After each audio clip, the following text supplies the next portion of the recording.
What if an ancient city lies beneath the Sahara Desert?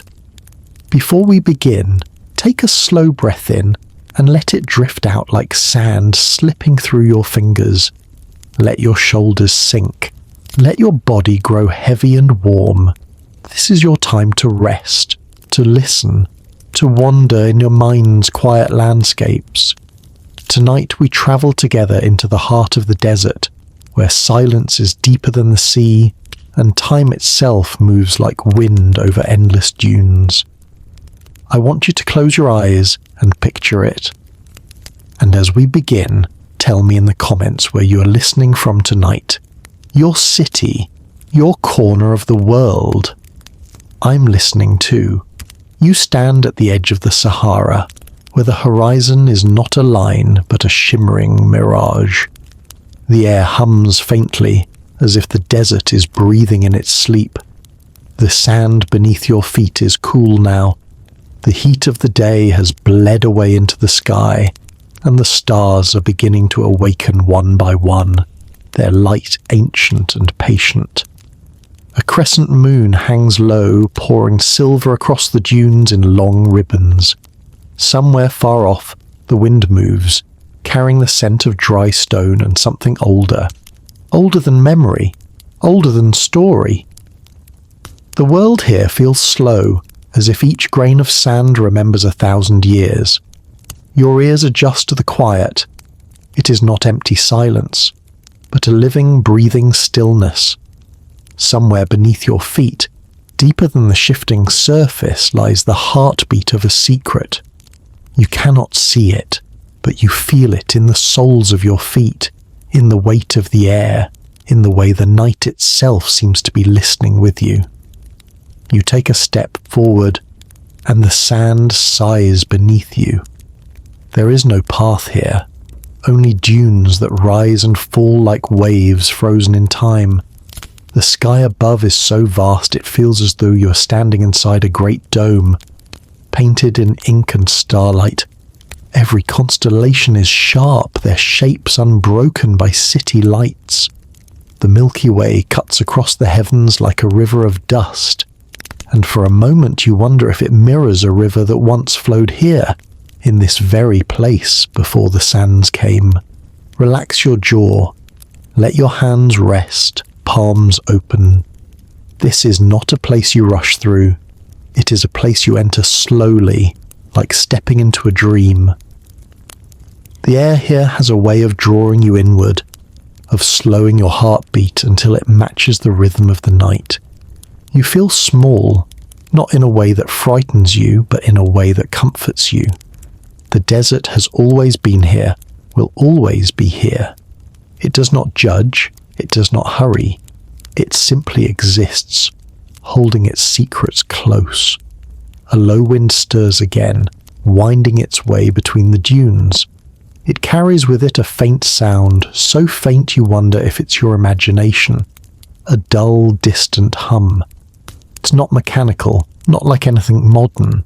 It's like the vibration you feel when you press your ear against the body of an old drum, as though something deep beneath the earth is singing in its sleep.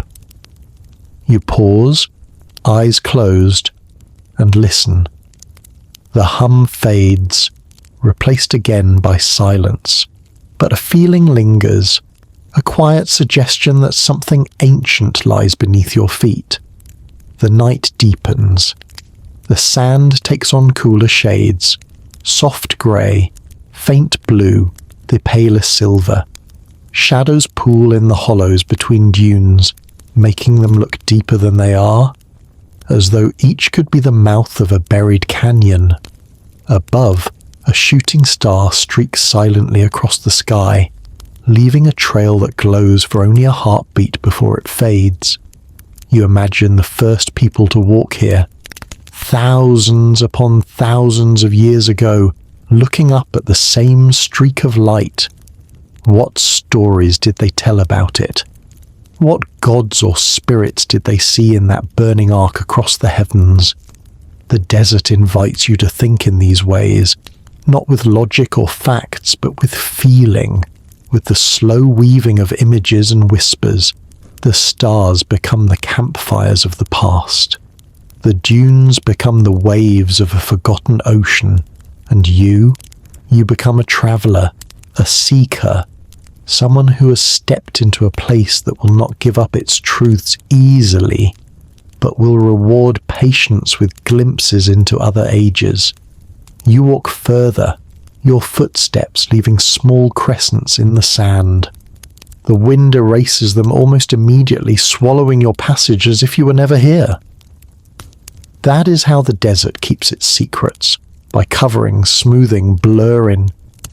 You realize now that the Sahara is not lifeless. It is simply quiet, watching. Beneath these dunes there may be stones that once stood in the sun, streets that once echoed with voices, walls that once bore carvings of gods and kings. But the sand keeps them hidden, like a blanket drawn over a sleeping city. Your breathing slows even more. The muscles in your back release. You can almost imagine that you're sinking a little with each breath, not in danger, but in comfort, as if the desert itself is making room for you, letting you rest here for a while. You feel the pull of sleep, gentle and steady, but your mind stays with the image of the sand's hidden depths. Somewhere in the back of your thoughts, a question begins to take shape. It feels like a whisper from the earth, a voice so old it cannot be placed. It says, "What if the city is still here?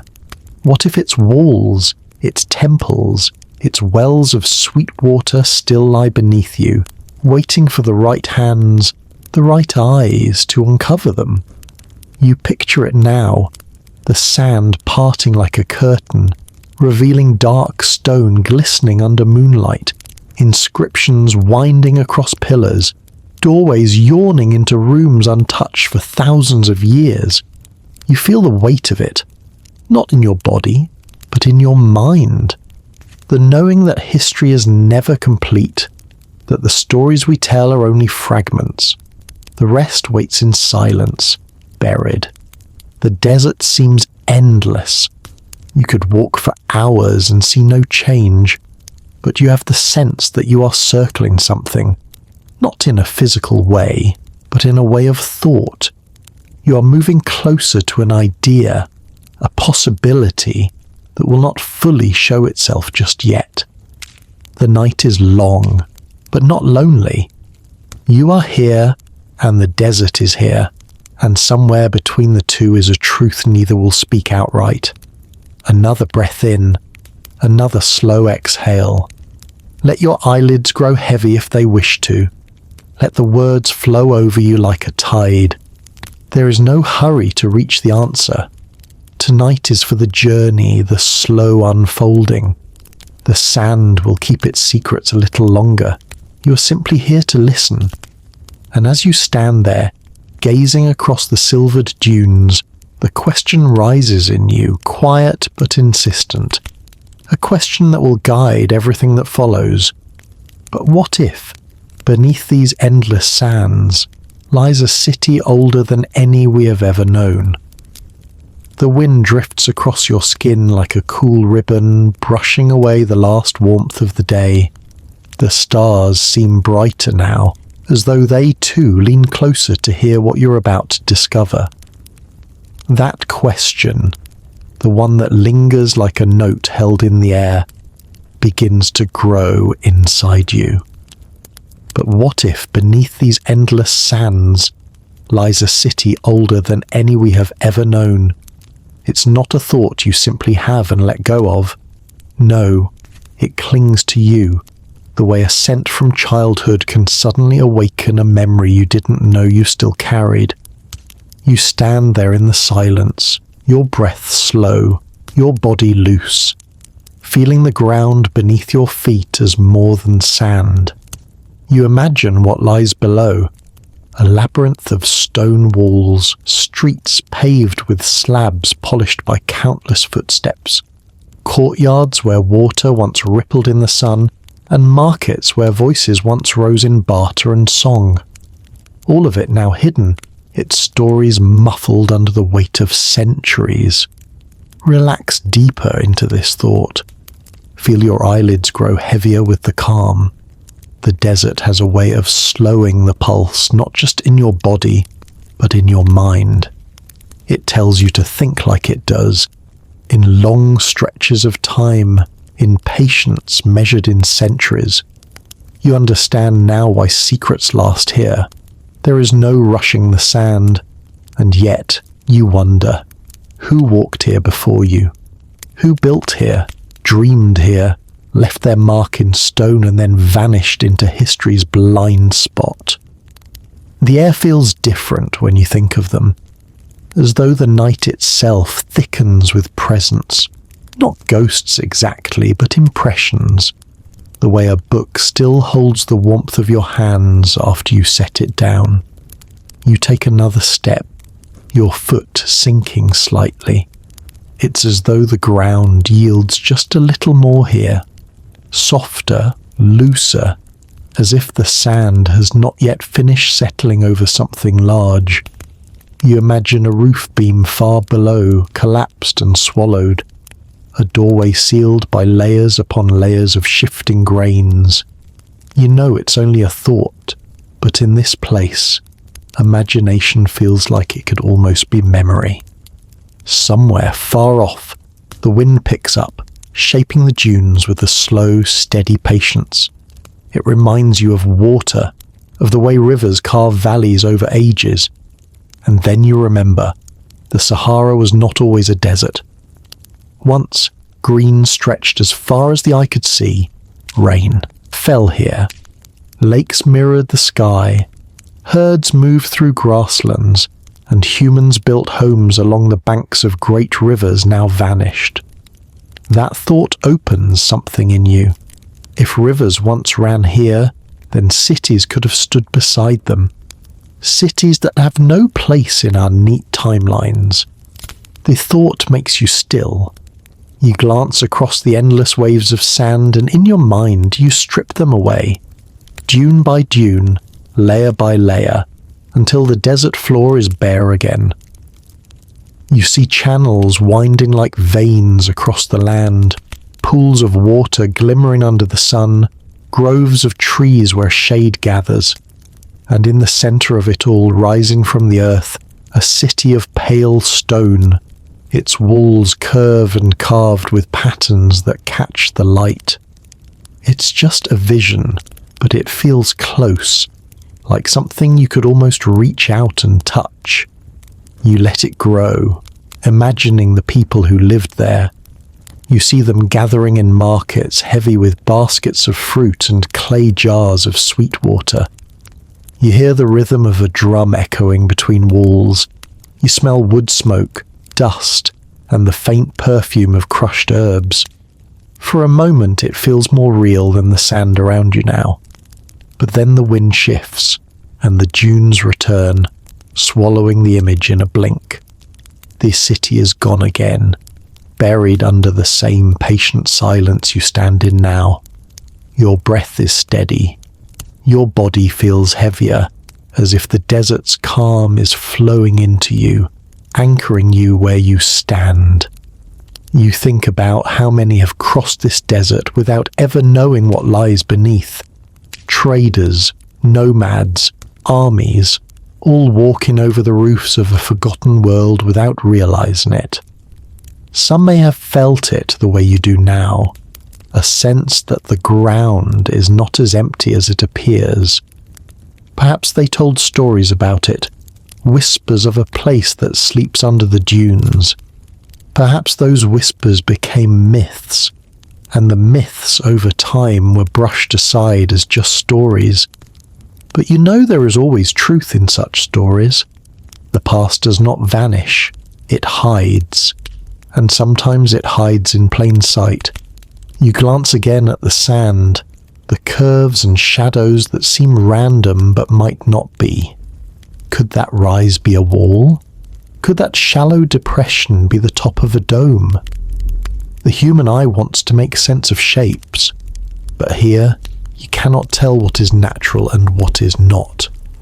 That uncertainty only feeds the question in your mind. You let the idea settle deeper, that somewhere beneath you, the past is intact, waiting. The thought is not frightening. In fact, it feels comforting, like knowing an old friend is sleeping nearby. The desert is not barren after all. It is full, overflowing with memory and time. You can feel it, even if you cannot see it. Your breathing slows to match the night's rhythm. You're not in a hurry to answer the question. You're here to let it expand, to give it space. You imagine that with each breath, you're drawing the story closer, like pulling a rope slowly from a deep well. You don't know yet what will emerge, only that something is there, and that it will change the way you see this place forever. The stars above seem to shift slightly, their positions ancient yet alive. You remember that they too are witnesses. They have looked down on this land for tens of thousands of years. They have seen it green and thriving. They have seen it dry and empty. They have seen the rise and fall of things you can only dream about. In that thought, there is peace. You're part of something vast, a chain of time that stretches far beyond you. Your feet on this sand are just the latest in an unbroken line. That knowledge feels like a lullaby, the kind that rocks you gently, not to sleep yet, but to that drowsy space where the mind can wander far without ever leaving the body. The wind sighs again. You close your eyes. And once more, the question returns, not as a sharp curiosity now, but as a warm ember. What if, beneath these endless sands lies a city older than any we have ever known? It is the kind of question you could carry with you for the rest of your life, the kind that changes you, even without an answer. And tonight, as you stand in the Sahara's silver light, you decide you will follow it, not with shovels and maps, but with patience, with imagination, with the quiet certainty that the desert always keeps more than it reveals. Soon, the story will unfold, but for now, you simply breathe, letting the mystery settle around you like the sand itself, soft and endless. From above, the Sahara is not a uniform sea of sand. It is a patchwork of shapes and shadows, an ocean frozen in a moment between tides. In the moonlight, its surface gleams like brushed metal. But if you could rise higher, far above, where only the desert wind and migrating birds pass, you would see the way it stretches from the Atlantic's edge in the west to the Nile in the east, a land so vast it swallows whole countries. This is not just a place of sand dunes, it is a place of ridges, plateaus, dry riverbeds, and hidden oases. It is a map written in the language of time. Beneath its surface lies stone that was once the bedrock of green valleys, rivers that wound lazily across plains, and lakes so wide they could take days to cross. Some of those rivers still exist in ghost form, dry channels the wind has not erased, visible only from the sky. Modern satellites trace their winding paths, revealing that the Sahara was once a place of abundance. Animals roamed here, and humans followed. They built their shelters from mud and stone, painted their walls with images of the life around them. Giraffes, elephants, fish, boats, visions of a world almost impossible to imagine now. From this height, the desert's secrets show themselves like faint scars. In certain places, the sand forms circles or straight lines, patterns too precise to be random. Archaeologists looking at these shapes speak of ancient camps or forgotten walls. Others believe they are the remains of settlements that time buried under, shifting dunes. These places are often so remote, so difficult to reach, that they remain unexplored, left only to speculation and the whisper of wind over their edges. The Sahara's geography holds another truth. Its vastness is deceptive. It appears endless, but it is not empty. Oases dot the landscape where underground water still rises to the surface, keeping palms and small gardens alive. These are the lifelines of those who cross. The Tuareg caravans, the salt traders, the rare travellers who know the way by heart. Some of these oases are ancient, their water flowing from aquifers formed thousands of years ago when the rains still fell. In the villages that surround them, stories pass from mouth to ear in low voices at night by the glow of a small fire. Stories of cities that existed before the desert was born. To the west, beyond the Great Chech Sand Sea, lies a region where the dunes thin and give way to rock, the Tanis roofed, known to the Tuareg as the land of thirst. Here the ground is cracked and pale, and in the fissures between the stones fossils sometimes lie exposed, not just seashells from an ancient ocean, but the bones of long-extinct creatures. Every stone here is a page from a book older than humanity. Yet even here, there are shapes that seem to defy nature's hand. Straight edges where there should be curves, sharp corners jutting from the earth. To the east, the desert rises into the Ahaga Mountains, jagged peaks of black volcanic rock that pierce the sky. Between these mountains and the Libyan border, the dunes run in long parallel ridges, like waves carved in gold. In certain light, they look like the ribs of something buried, a colossal shape resting just below the surface.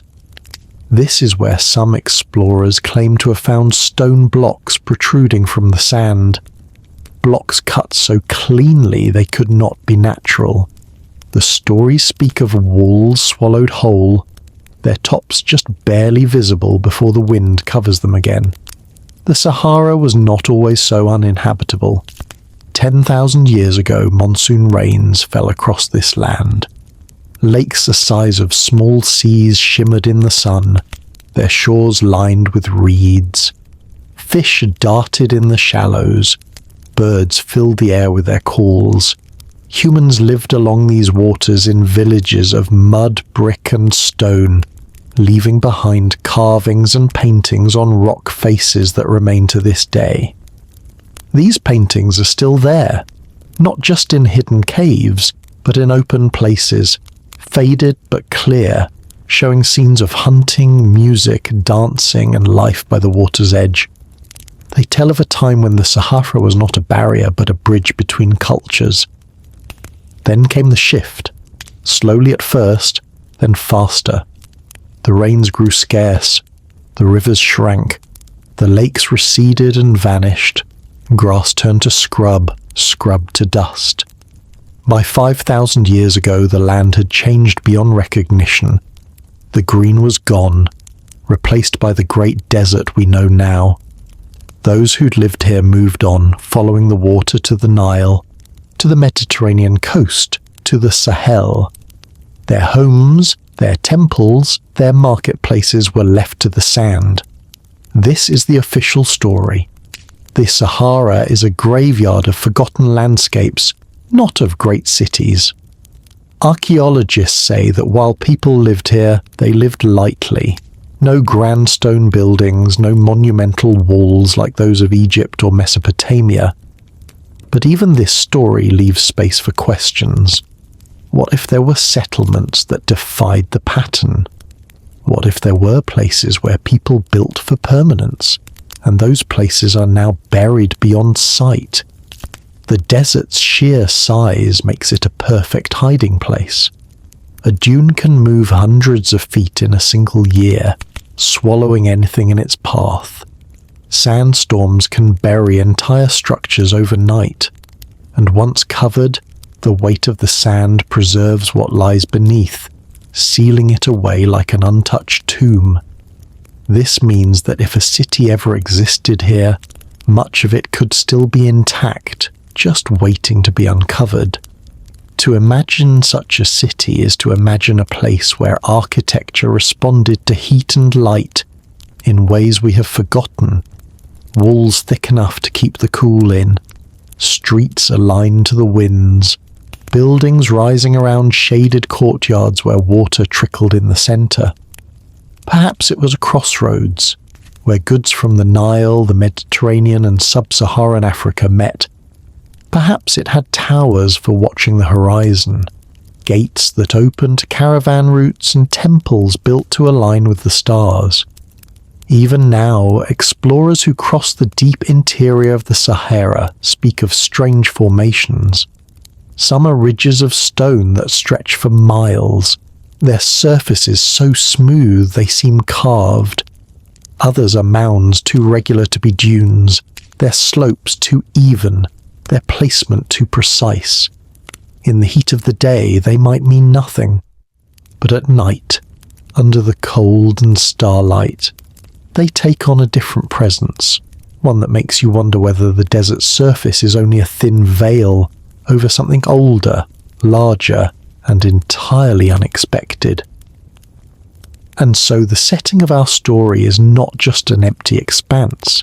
It is a canvas layered with histories, some visible, some hidden, all waiting for the right eyes to see them. The Sahara is both map and mystery, a place that has erased much and yet holds everything in its depths.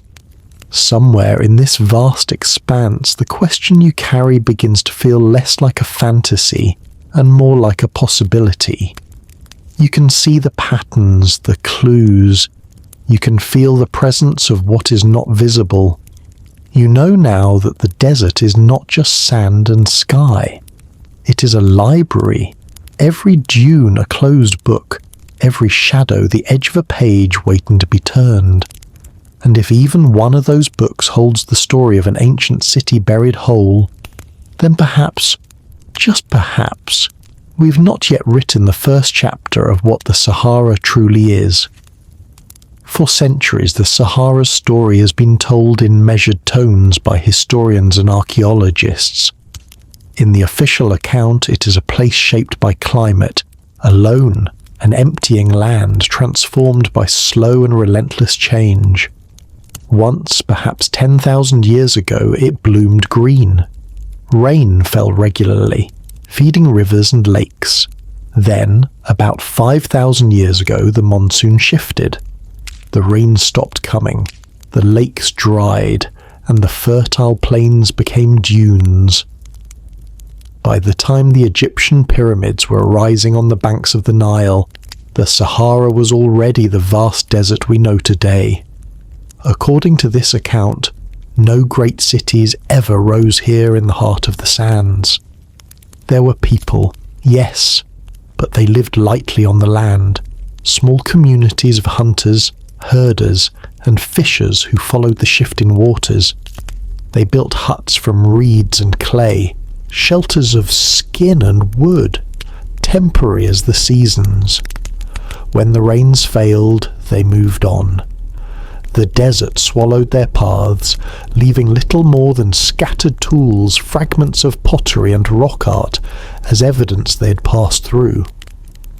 The most striking of these remains are the paintings and carvings found across the Sahara's rocky plateaus and mountain ranges, in the Tassili Niger of Algeria, the Tibesti Mountains of Chad, the Anedi Plateau. The art is a record of a world unrecognizable today. Herds of cattle grazing in wide meadows, giraffes and elephants walking near rivers, hunters with bows, women dancing in circles, boats gliding across open water. These images are often thousands of years older than the first dynasties of Egypt, yet they tell of an entirely different landscape. Archaeologists trace the climate's shift in layers of sediment and pollen, in fossilized lake beds and buried shorelines.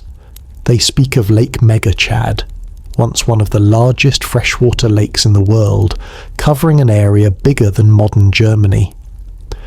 They map the ancient course of the Tamanrasset River, a massive waterway that flowed northward to the Mediterranean, now entirely hidden beneath the desert floor. In their view, these were the lifelines for scattered human groups, not the foundations for sprawling cities. When researchers dig here, in rare places where the dunes have retreated, they find the remains of these smaller communities. Stone tools worn smooth by use, hearths still ringed with stones, beads carved from ostrich eggshell. Sometimes human burials wrapped in the dust of millennia, accompanied by simple grave goods. These finds paint a picture of a mobile people, intimately connected to the land, moving with the rhythms of water and grass. The official history is cautious. It does not dismiss the possibility of permanent settlements entirely, but it places them on the desert's edges, near rivers and oases where survival was easier. It draws clear lines between what is documented and what is imagined. The Sahara's interior, it insists, was too harsh for cities to thrive once the rains were gone. Any talk of vast stone structures beneath the dunes belongs to the realm of legend, not archaeology, and there are plenty of legends. The city of Brest, described in Arabian tales, said to glitter with walls of metal in the desert sun. The land of Zazura, the white city of the Libyan desert, whispered about by Bedouin tribes for generations. European explorers in the 19th and 20th centuries brought back these stories, sometimes embellishing them, sometimes dismissing them outright. Historians often treat them as folk memories of long-lost oases, not literal cities. Still, the Sahara has a way of guarding its truth. The scale alone makes it difficult to investigate. Much of its interior is unreachable by vehicle, and expeditions must plan for days without water, scorching daytime heat, and freezing nights. Even with modern technology, the vastness swallows effort. Ground-penetrating radar and satellite imagery can reveal strange shapes under the sand, but the distance and danger often keep them from being explored on the ground. For the official story, the evidence remains clear. No ruins of monumental architecture have ever been excavated in the Central Sahara. The known sites belong to smaller communities, Neolithic villages, ceremonial gathering places, temporary camps. The transformation of the land into desert was too complete, the climate too unforgiving for anything larger to survive. Yet even this careful narrative leaves room for wonder. Archaeologists admit that vast areas remain unexamined. Shifting dunes cover and uncover different parts of the landscape each year. Rock art sites were once unknown, until a sandstorm or erosion revealed them. If entire canyons of paintings can remain hidden until the wind decides otherwise, what else might wait just beneath the surface? In this official version of history, there is a quiet confidence in what is known, but also an unspoken acknowledgement of what is not. The Sahara, after all, has been a stage for human life for tens of thousands of years. People walked here long before there was writing, long before there were kings and kingdoms. They left traces in bone and pigment, in the patterns of worn paths and the shapes of abandoned hearths. The story told by scholars is one of adaptation, migration, and survival, but also of absence. Perhaps it is that absence that invites the imagination to wander. The desert's emptiness is deceptive. You could walk for days without finding a sign of human presence, and yet you're never far from it. Every grain of sand has been part of some older world, washed by rivers, lifted by wind, pressed into stone, and ground down again. The human story here is incomplete, and maybe that is why the question lingers. If the official history is right, then the Sahara holds only the memories of small scattered lives painted on rock and left to fade. But if it is wrong, even in a small way, then the desert could be holding something far greater. Something that does not fit the tidy narrative of climate change and migration. Something that would force us to redraw the map of human history. For now, the official story remains the guide. It speaks with the calm certainty of evidence carefully gathered, of timelines supported by carbon dating and stratigraphy. But even in its certainty, there is a pause, a recognition that the desert is too vast, too changeable, for anyone to claim they know all its secrets. And it is in that pause, in that space between what is known and what is possible, that the seeds of another story begin to grow. You feel it as you imagine the scholars and explorers who have crossed this land before. Some followed the official account, seeing only what could be measured and dated. Others felt something else, the pull of a mystery just out of sight. Both kinds of travellers left their mark, their words carried forward like grains of sand in the wind. And here you stand now, with both the official story and the unspoken possibilities in your mind. The desert around you does not choose sides. It offers its silence to both, knowing that time will reveal what it wishes, when it wishes. For the moment, the official version is the one the world accepts. But even as you breathe it in, you can feel that it is not the whole of it. The Sahara has more to say, and it will speak in its own time. The official story rests in your mind like a carefully stacked pile of stones, neat, orderly, balanced. But then something shifts. One stone moves out of place, and the pile is no longer as steady as it once seemed. In the Sahara, those shifts come in the form of clues, small at first, almost nothing, but enough to make you pause, enough to make you look again. The first of these clues often appear not in the bustling halls of universities or in the neatly typed pages of scientific journals, but out here where the wind cuts across the open land.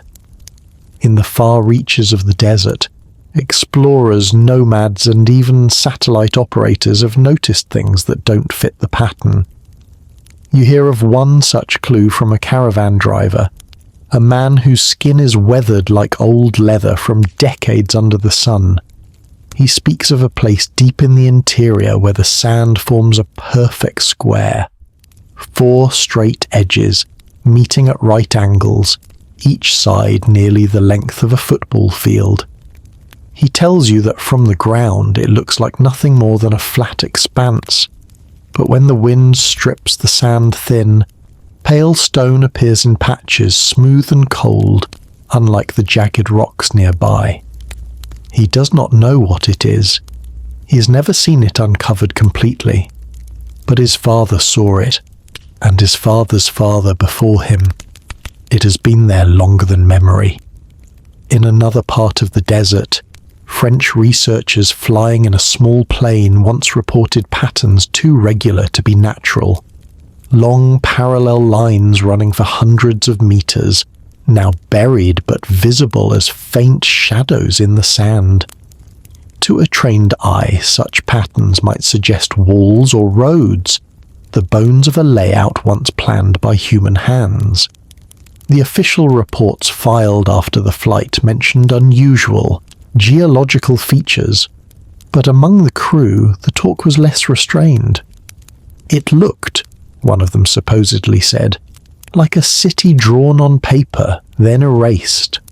Satellite images add to the puzzle. Modern technology can now see beneath the surface in limited ways, revealing density changes that hint at structures. In some remote sectors of the Sahara, these scans show rectangular shapes buried under 10, 20, even 30 feet of sand. Some of them align to true north, a detail that rarely occurs in nature but often in human construction. The problem is that without excavation, no one can be certain what they are, and excavation in such conditions is costly, dangerous, and often politically complicated. Then there are the artifacts, stray finds with no clear origin. A nomad might come across a carved stone half buried in the sand, its surface etched with patterns no one recognizes. A piece of pottery turns up hundreds of miles from any known ancient settlement, its clay traced to a source far beyond the desert's horizon. A fragment of metal, corroded but unmistakably shaped by human hands, lies in a place where, officially, no one lived. One particularly strange find was reported by an expedition in the mid-20th century. While navigating a rocky stretch on the edge of the Fedzan region, the team stumbled upon a massive block of sandstone perfectly rectangular, measuring over 2 meters in length. It rested alone, half buried, with no other stones like it in the surrounding area. The nearest natural source of sandstone was more than 50 miles away. How had it come to be here? And why was it shaped with such precision? The official notes called it anomalous, but offered no further explanation. Even the desert floor itself whispers of something unusual. In certain valleys, the sand covers what appears to be a series of flat, paved surfaces, stones fitted together so tightly that not even a blade of grass can grow between them. These patches are rare and fleeting, often revealed only after storms and then buried again within days. Locals tell stories about them, that they are the tops of ancient plazas, that below them lie chambers and passages. Scientists, when pressed, often speak of natural stone formations, but admit in private that they have never seen anything quite like them elsewhere. All of these clues are scattered, incomplete, and frustrating. Alone, each could be dismissed. An unusual rock here, a strange pattern there. But together, they begin to form a quiet pattern of their own, one that tugs at the edges of the official narrative. If the Sahara is truly a place where only small nomadic groups once lived, why do these anomalies exist? Why do they hint, however faintly, at scale and permanence? You picture the desert as a vast sheet of fabric, its folds and creases hiding what lies beneath. Every so often, the wind lifts a corner and something glimmers below, just for a moment, before the sand drops back down. The clues are, like those fleeting glimpses, not enough to prove the existence of a hidden city, but enough to make the possibility impossible to ignore. There is something magnetic about these anomalies. They pull you in, not with the certainty of fact, but with the allure of the unknown. A part of you knows that the desert's greatest secrets might remain hidden forever, sealed away by time and shifting dunes. And yet another part whispers that perhaps the right storm, the right scan, the right wandering traveller might someday find the first undeniable piece. For now, the clues remain exactly what they are: fragments. They lie in reports buried in archives, in the memories of those who've crossed the sands, and in the grainy images stored on research hard drives. They're easy to overlook if you wish to see the Sahara only as the official story describes it. But once you've noticed them, it's difficult to look away. The desert is vast and its face changes constantly. But beneath that moving skin, the bones of something older may still be waiting. And the more you think about those scattered hints, the square in the sand, the parallel lines, the lone block of sandstone, the more you begin to feel that the question you carry is not just a dream. It may, in some form, be the truth. Somewhere out there, beneath dunes that rise and fall like slow waves, the past might be perfectly preserved. You can almost imagine walking over it right now, unaware of the grand chambers and streets beneath your feet. The thought sends a shiver through you, not of fear, but of recognition. The feeling that you're standing on the edge of a story much larger than yourself. The wind sighs again, erasing any trace of your footprints. The desert keeps its secrets, but it also leaves its hints, scattered like stars, and you, standing in the cool night air, begin to realize that the story is already here. It's just buried, waiting for the right hands, the right eyes to uncover it. It begins, as so many things in the desert do, with something small, a line in the sand, a stone where no stone should be, a shadow that lingers even when the sun has shifted. And then, as you follow it with your mind, it becomes larger, stranger, until it defies what the official history has allowed. The evidence that truly unsettles the accepted story does not come from a single place or a single time. It comes from scattered points across the Sahara, each one a fragment that refuses to fit neatly into the existing puzzle. When taken together, they form a pattern, not a clear picture yet, but one impossible to ignore. There are stones here, deep beneath the dunes, that are cut and shaped with such precision that they could only have been placed by human hands. Some are so large they would be difficult to move even with modern machinery. Explorers who have brushed away the sand from their surfaces find marks, grooves and channels that suggest they were fitted together, perhaps as part of a wall or floor. These stones are not rough and irregular like those left by nature. They are clean-edged, squared, some polished smooth, their faces worn not by wind but by the passing of time and use. In one remote region near the border of Algeria and Libya, a survey team using ground-penetrating radar detected a series of shapes far beneath the surface, rectangular, aligned to true north, stretching over an area of several hundred meters. The alignment is precise, far beyond what random geology could produce. It matches the way ancient builders in Egypt, Mesopotamia, and the Andes oriented their structures to the cardinal directions. But there is no record of such builders here, no mention in the official histories. Perhaps most striking are the channels, long narrow depressions cut deep into the bedrock beneath the sand.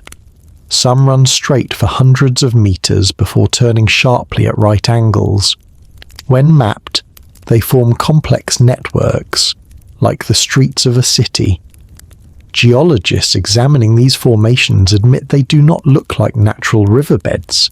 They're too straight, too deliberate, and their surfaces are smoothed, as though worn by wheels or by countless feet. Then there are the materials, pieces of stone that do not match the geology of their surroundings. Granite where there should be only sandstone. Basalt blocks hundreds of miles from any volcanic source. Some of these stones bear traces of being worked with tools, not chipped randomly, but carved, shaped, and in some cases drilled. In the official story, such finds are often labelled as transported by unknown means, or out-of-place artifacts. But to those who see the larger pattern, they suggest trade, engineering and planning on a scale no one expects from the Sahara's supposed history. A few of the most puzzling discoveries come from beneath what were once ancient lakes. When the Sahara was green, these basins held deep, fresh water. In the millennia since they dried, the sand has slowly covered their beds. But in rare places where erosion has cut into the old shorelines, explorers have found submerged stonework, blocks stacked in careful courses, forming what appear to be retaining walls. These structures are so old they are fused with the surrounding rock, yet their edges remain sharp beneath the sand. One of the most controversial finds came from a site revealed briefly after a violent sandstorm.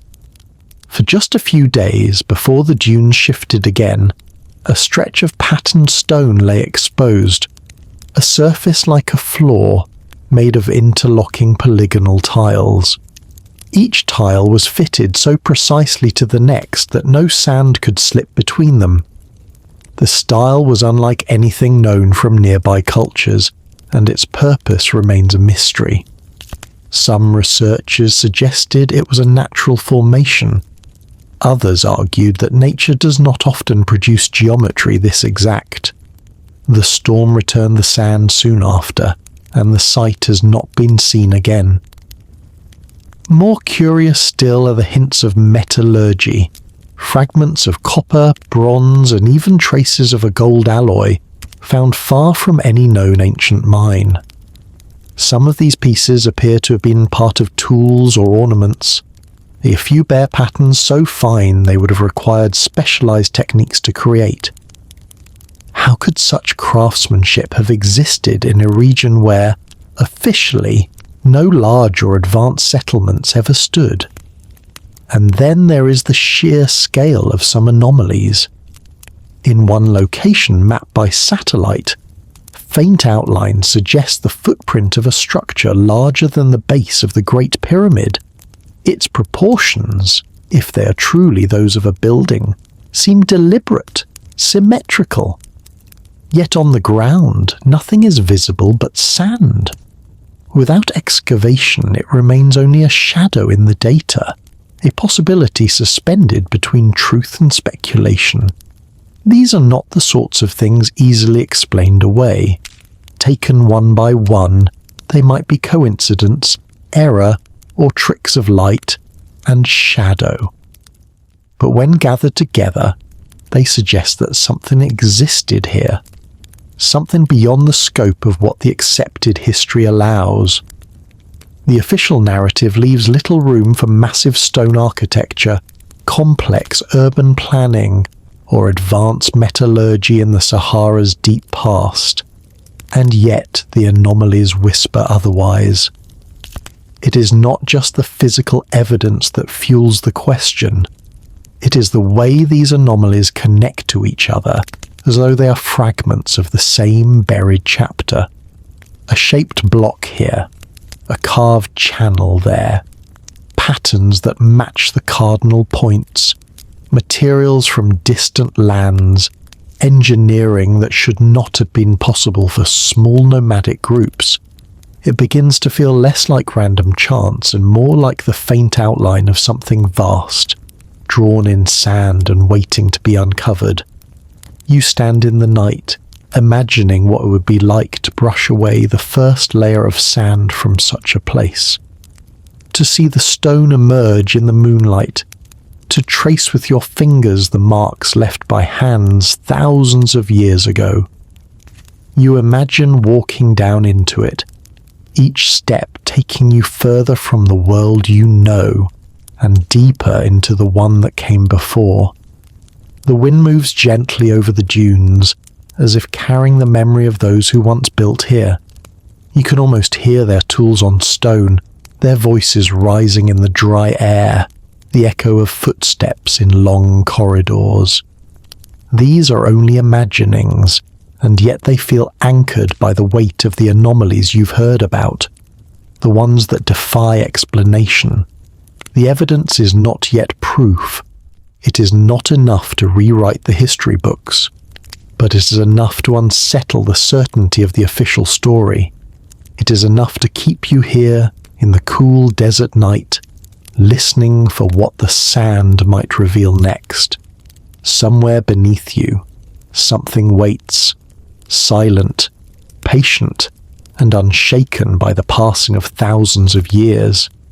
And as you breathe in the dry, starlit air, you feel the pull of that possibility grow stronger. Not just a whisper now, but a steady hum beneath your feet. The kind of hum that tells you the earth is holding on to something important, and that sooner or later it will rise to the surface. Long before scientists brought their instruments to the Sahara, before the word archaeology was even known, the desert already carried its stories. They lived in the voices of the people who called this place home, the nomads who crossed it in long caravans, the tribes who settled at its oases, the storytellers who kept the past alive with nothing more than memory and the glow of a fire. These were not written histories. They were carried in the mind, passed from elder to child, shaped by the wind and the silence. Among the Tuareg, there is a story told in hushed tones, not as entertainment, but as a truth one must be ready to hear. It is the story of Iram al-Madan, the city of pillars, or as some call it, the city of brass. In the legend, this city rose from the desert floor, its walls gleaming in the sunlight, its gates tall enough for a man on camelback to pass without bowing his head. The streets were lined with statues cast from bronze, their faces fixed in expressions of wisdom and warning. It is said the city was ruled by a people who understood the desert better than any who came after. They could call water from the earth, coax crops from dry soil, and read the stars like a book. The tale continues. One day, a great wind came, not of sand alone, but of a fine dust that stung the skin and burned the eyes. For 7 days and 7 nights it blew without stopping. When it cleared, the city was gone. Only dunes remained, smooth and unbroken, as if the land had never been touched by human hands. The Tuareg say the city sleeps still just beneath the sand, and that will reveal itself only to those who are meant to find it. From the west, in the oases of Mali and Niger, another legend drifts across time. The story of a golden city, older than the desert itself. The griots, the traditional keepers of history, tell of a place called Tassili Bara, the mother city. They say its walls were not stone, but a mixture of clay, ash, and a secret mineral that made them as hard as rock. Inside, gardens bloomed under the shade of palm and acacia trees. Water ran in channels through the streets, cooling the air, but Tassili Bara was not meant for all eyes. Strangers who came too close would lose their way in a maze of dunes, no matter how clear the path seemed. The griots' voices grow soft at this point in the story, warning that the desert has ways of protecting what it loves. In the east, near the Egyptian border, Bedouin tribes speak of Zerzura, the White City. It is said to lie deep in the Libyan desert, hidden in a valley where water flows and fruit trees grow. The people of Zerzura, according to the stories, are tall, with fair skin and blue eyes, and they guard great treasures. The earliest written mention of Zerzura comes from a 13th century manuscript by an Arab historian, but the Bedouin insist the story is far older. Some say travellers have stumbled upon it, drank from its wells and returned alive. Others claim those who find it never return at all. Then there are the quiet, almost private accounts. Not sweeping legends, but personal memories passed down within families. A herder from the Enedi Plateau recalls his grandfather's tale. While tending goats in a remote valley, he found a doorway of black stone set into the side of a dune. It was half buried, the lintel carved with symbols he could not read. He dug for hours to uncover it further, but the sand moved faster than his hands. The next day, when he returned, it was gone. The dune had swallowed it completely. Some of these stories are told with certainty, others with the knowing smile of those who enjoy the line between truth and myth. But they share a common thread, the belief that beneath the Sahara, something is sleeping. And in these lands, where survival depends on reading the smallest signs, the bend of a blade of grass, the pattern of clouds on the horizon. Such beliefs are not dismissed lightly. Travellers from beyond the desert have added their voices to this chorus of memory. In the early 1900s, a French explorer named Henri Lavigne wrote of meeting a Tuareg elder who claimed to have seen the roofs of houses emerging from the sand after a rare flood in the Ahaga region. The elder described flat stone slabs, some carved with geometric designs, and a well lined with smooth rock that descended so deep no rope could reach the bottom. Lavigne searched for the site for weeks, but by the time he arrived, the wind had buried it again. These oral traditions do not concern themselves with proof in the modern sense. They are not bound by dates or measurements. Instead, they hold the shape of the truth, the emotional weight of something remembered, even if its details have shifted like dunes over time. And often, when researchers dismiss such stories as mere folklore, the land itself has a way of proving them wrong. Across the world, from the jungles of Central America to the mountains of Asia, ancient sites have been found exactly where legend said they would be. Why should the Sahara be different? The storytellers themselves seem to understand this. They do not insist you believe them. They only ask that you listen. The desert forgets nothing, an old Tuareg woman once said to a passing researcher. It only hides what it wishes to protect. She smiled then, as though she knew more than she would say, and turned back to the slow work of grinding grain. As you stand here now, in the cool of the desert night, you can almost hear the threads of these stories weaving around you. They come from different languages, different centuries, but they knot together in the same place, beneath your feet, in the layers of sand that stretch for miles in every direction. You imagine each grain as a word in the longest story ever told, one that no single person can recite from beginning to end. The stars above seem to listen as well. After all, they have been watching since the first of these stories was spoken. They have seen cities rise and vanish, rivers swell and dry, forests turn to dust. Perhaps they have watched the city of brass glow in the sun, Tassili Bara's gardens bloom, Zazura's gates open for a weary traveller. Perhaps they have also watched as the wind erased them all, leaving only the stories to remain. And as you breathe slowly, feeling your body relax into the rhythm of the night, you begin to understand something. The truth of the Sahara may not be in the ruins alone. It may be in the way these stories have endured, unchanged in their core for hundreds, perhaps thousands of years.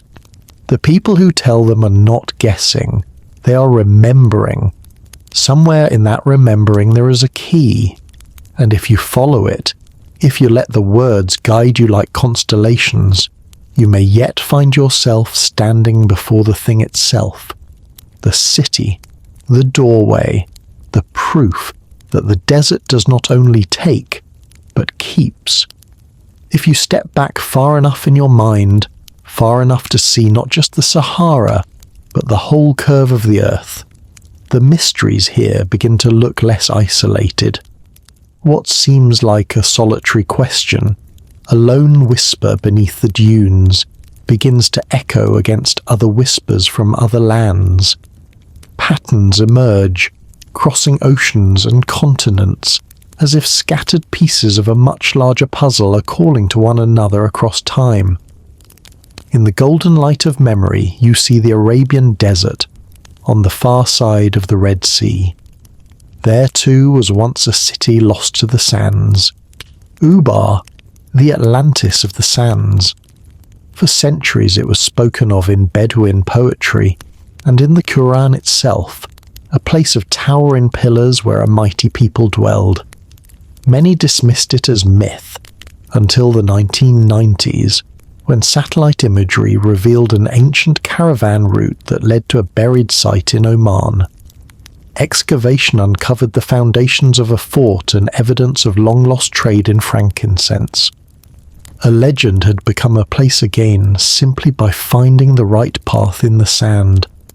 Travel farther east in your thoughts, to the Taklamakan Desert in China, the Sea of Death. Beneath its dunes lie cities from the Silk Road era, abandoned when shifting sands devoured them. Wooden houses, temples, and even mummies dressed in ancient textiles have been found here, astonishingly preserved. In that faraway desert, just as in the Sahara, the wind both erases and protects, covering what it does not destroy. Southwest now, to the Atacama Desert in Chile, the driest place on Earth. Its barren surface hides geoglyphs stretching for hundreds of feet, and beneath its cracked crust lie the remains of ancient mining towns. Even here, in a place that seems incapable of supporting life, the traces of civilizations wait for the careful eye to uncover them. And then, of course, there is the most famous of all parallels, Egypt. Only a few hundred miles from the Sahara's eastern edge, the Giza Plateau holds its colossal pyramids and the Sphinx. These monuments, once thought to be eternal and unchanging, have shown signs of being older than the reigns of the pharaohs officially credited with building them. Some weathering patterns suggest they may date back to a wetter climate, perhaps a climate like the one the Sahara once knew. If that is true, it hints that complex building techniques existed here long before the timeline allows. The similarities don't end with deserts. In the jungles of Central America, Maya cities lay hidden for centuries, swallowed by green instead of gold.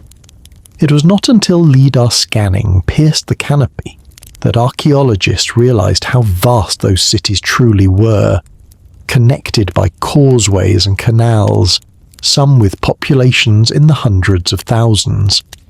It is not difficult to imagine that the Sahara's dunes might be hiding their own network, masked as completely by sand as the Maya were by leaves. Even the stories from the highlands of Africa play their part. In Ethiopia, the ruins of the city of Aksum speak of a civilization whose reach and influence once stretched far beyond its borders. Oral traditions there speak of even older settlements now lost, perhaps traded with lands that today lie beneath the Sahara's shifting dunes. And there is another echo, deeper and more speculative. The stories of a global flood or cataclysm, told in cultures as far apart as the Andes and the islands of the Pacific. These myths often speak of civilizations wiped away by sudden disaster, leaving behind survivors who wandered the earth, carrying fragments of their knowledge with them.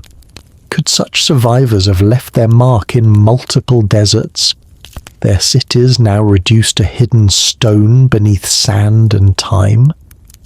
Researchers who study ancient navigation point out that the stars have been humanity's oldest map. If early civilizations knew the skies well enough, they could have travelled farther than we assume, from Africa's green Sahara to Arabia's trade routes, from the Indian Ocean to the far Pacific. The idea that these cultures could have shared techniques, designs, even myths, is not as unlikely as it first seems. The Great Zimbabwe ruins in southern Africa bear architectural features strangely reminiscent of sites in South America. The megalithic stones of Göbekli Tepe in Turkey, older than Stonehenge by thousands of years, show motifs that some claim can be seen on far-flung continents. Could the same be true of the Sahara's buried secrets? Could a city here share its design or its purpose with one half a world away? Even the shapes in the sand can feel familiar if you've seen enough of the world's ancient sites. A straight line here might match the alignment of temples in the Yucatan. A pattern of concentric circles visible from the air after a rare storm might recall the stone rings of Senegambia, or even Plato's description of Atlantis. Of course, such similarities could be coincidence, but when you find them in multiple places across the globe, each tied to stories of lost cities, coincidence begins to feel like a thin explanation. The desert itself seems to invite these comparisons. Stand here long enough, and you start to feel its connection to all the other places where time and nature have conspired to hide humanity's past. The same wind that moves these dunes once blew over the ruins of Ubar. The same sun that burns the Sahara's stones once shone on the walls of cities in the Taklamakan. The same cycles of climate change that dried this land have shaped countless others, leaving behind pockets of history sealed away until the right eyes find them. You begin to see the Sahara not as an isolated mystery, but as one piece of a global pattern, a chain of forgotten places linked by time, climate, and human ambition. And if one link in that chain can be proven, the others may follow. The lost cities of deserts around the world suggest that the Sahara's heart may be far from empty. It may instead be holding one of the most significant chapters in our shared human story. The stars above seem to approve of this thought, blinking steadily in their ancient patterns. You imagine them watching all these places at once, seeing the web of connections we're only now beginning to sense. Somewhere out there, across the deserts and mountains and oceans, other ruins are sleeping beneath other layers of the world. And here you stand, on one of them, the sands cool beneath your feet, the air alive with the memory of distant lands. The thought is both comforting and thrilling. Comforting because it reminds you that the Sahara is part of something larger, that its mystery is not alone. Thrilling because it suggests that finding the truth here could unlock secrets far beyond this desert, perhaps even rewriting what we think we know about the beginnings of civilization itself. And so you stand beneath the wide, silent sky, knowing that this place is not just a question for the Sahara, but a question for the whole earth. Somewhere under these dunes there may be a city whose story belongs not just to Africa, but to everyone. A story that connects this desert to all the others across space and time in a web of memory as vast as the stars above. Theories rise in the mind the way heat shimmers above the sand, wavering at first, uncertain but impossible to ignore. You have the official story, cautious and measured, and you have the scattered clues, stubbornly refusing to fit. Now comes the space in between, the realm where possibilities live. Here, ideas flow like underground water, sometimes surfacing in the open, sometimes disappearing back into the depths. The most conventional theory starts with the climate. Long before the desert claimed this land, the Sahara was part of a vast green belt stretching across Africa. Lakes dotted the plains, rivers fed by seasonal rains cut wide channels into the earth, and grasslands stretched farther than the eye could see. It was during this African humid period, roughly between 14,000 and 5,000 years ago, that people could have built large permanent settlements. If the climate then shifted more abruptly than we think, those settlements could have been abandoned and quickly buried by the advancing sand. According to this theory, the ruins beneath the Sahara are not evidence of a mysterious super-civilization, but of early African cultures adapting to sudden catastrophe. But even within this mainstream view, questions linger. If complex communities existed here during the humid period, why have we found so little of them? Why do the anomalies, the cut stones, the strange alignments, seem to hint at skills and designs not seen in nearby cultures of the same era? This is where alternative theories step into the light. Some researchers point to the possibility of a pre-dynastic civilization, older than Egypt, perhaps by thousands of years, that flourished in the Sahara when it was green. They suggest that this culture may have influenced the Nile Valley, seeding ideas of architecture, astronomy, and agriculture that later blossomed into the kingdoms we know. If true, the roots of Egypt's grandeur might lie not along the river, but buried under the dunes. Others follow the trail of the Younger Dryas impact hypothesis, the idea that around 12,800 years ago a sudden devastating event, perhaps a comet strike, altered the climate and triggered massive flooding, followed by rapid desertification in some regions. According to this theory, such an event could have erased whole civilizations nearly overnight. Proponents see parallels between this and myths from around the world. The Great Flood in Mesopotamian and biblical texts, the sinking of Atlantis in Greek lore, and countless indigenous tales of a world-ending deluge. Could the Sahara's hidden city be a survivor of such a cataclysm or a casualty of it? Then there is the more speculative and more controversial idea of advanced ancient technology. This does not mean lasers and machines as we know them, but knowledge of stoneworking, surveying, and possibly energy harnessing that modern science cannot easily replicate with the tools believed to have been available in prehistory. Proponents point to the precision of certain megalithic sites around the world, Machu Picchu, Pumapunku, Baalbek, where stones weighing hundreds of tons were moved and shaped with extraordinary accuracy. They wonder, if such feats were possible elsewhere, why not here, in a Sahara before the sands? And then, further still on the fringe, lies the extraterrestrial theory. Not of little green beings ruling over humanity, but of the possibility that visitors, whether from other worlds or other dimensions, may have interacted with ancient cultures, leaving behind sudden leaps in knowledge. Those who entertain this thought often connect it with the star alignment seen in ancient monuments, the strange myths of sky people, and artifacts that seem out of place in their time. It is the theory few dare to claim openly, yet it lingers in the public imagination like a mirage that refuses to vanish.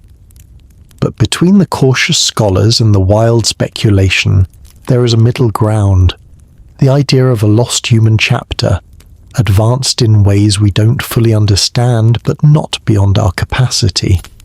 This view suggests that civilizations rise and fall in cycles, and that ours is not the first to reach a high level of development.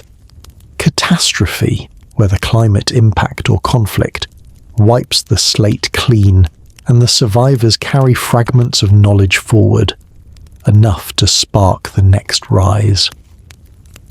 In this light, the Sahara's buried city might not be an anomaly at all, but simply one more thread in an ancient repeating pattern. What makes these theories both alluring and frustrating is that the Sahara refuses to confirm or deny them. The evidence is buried too deep, scattered too far. Each possibility feels plausible in the stillness of the desert night, when your mind can wander without resistance. The wind over the dunes becomes the breath of lost builders. The stars above seem to whisper of forgotten alignments. And perhaps that is the most powerful force here, the fact that the desert can hold so many stories at once. The green Sahara of prehistory, the sudden climate collapse, the survivor culture that seeded Egypt, the remnants of a global network of ancient sites, even the whispers of something not entirely human. The sands make no judgment between them. You let yourself imagine each possibility in turn. In one, you walk down a broad avenue lined with stone columns, each one carved with the spiraling shapes of the sun and stars. In another, you stand in a temple where the walls hum faintly, as if the stone itself remembers a frequency lost to time. In another still, you watch as a great flood races toward the city, the people gathering what they can before climbing the highest towers, towers that will soon be nothing but islands in a sea of sand. The longer you stand here, breathing the cool desert air, the more you feel that each of these visions contains a fragment of truth. History, after all, is rarely simple. Civilizations borrow from one another, knowledge moves in unexpected ways, and myths often carry kernels of fact. A city beneath the Sahara could be many things at once: a relic of a greener time, a victim of climate catastrophe, a cradle of ideas that travelled far beyond Africa's borders. And perhaps this is the heart of the what if, not to choose one theory over another, but to hold them all in mind, letting them overlap like layers of sand. Somewhere in those layers the truth is buried, and when it finally comes to light, it may be stranger and more beautiful than anything we imagine tonight. For now the desert holds its secrets, and you are content to let them rest. Theories can live in the mind like seeds in the soil, waiting for the right conditions to grow. The wind is steady, the stars bright, and the possibility of the city, whatever it may have been, feels closer than ever. The desert's silence is deep, but it is not empty. Beneath that stillness, you begin to sense another kind of presence. Not the memory of ancient builders or the echo of forgotten rivers, but the faint shadow of human decisions made in much more recent times. In the official story, the absence of proof is simply the absence of discovery. But in the quiet hours, when your mind drifts, another possibility rises like a shape beneath thin fabric. What if some of the proof has been found and kept hidden? The thought is not so far-fetched when you consider the nature of history. What is remembered and what is forgotten is often shaped not just by time, but by the hands that hold the pen, the camera, the key to the locked drawer. Across the world, discoveries have been delayed, papers shelved, and artifacts quietly moved into storage, their significance downplayed or dismissed. Sometimes it is politics, sometimes it is funding, sometimes it is the simple human fear of overturning what we believe to be true. Here in the Sahara, the stakes are even higher. Much of this land lies in regions where access is difficult, where borders are tense, and where permission to explore can be revoked without warning. The cost of a large-scale excavation is staggering, and those who fund it often want to control the story it tells. A find that challenges established timelines or suggests connections across continents could disrupt far more than academic debates. It could alter national narratives, economic priorities, even claims to heritage. There are whispers among explorers, not in official reports, but in quiet conversations around campfires or in the back rooms of museums. Stories of surveys that revealed massive geometric shapes under the sand, only for the data to vanish into private archives. Accounts of archaeologists who uncovered unusual artifacts, carved stones with unfamiliar symbols, metal tools of surprising sophistication, and were told to wait before publishing their results, only to find the work quietly reassigned, or the site closed entirely. One French geologist once spoke, in an interview never aired, of being part of a desert expedition in the 1970s that stumbled upon a partially uncovered wall of black stone, polished and fitted so precisely it seemed almost seamless.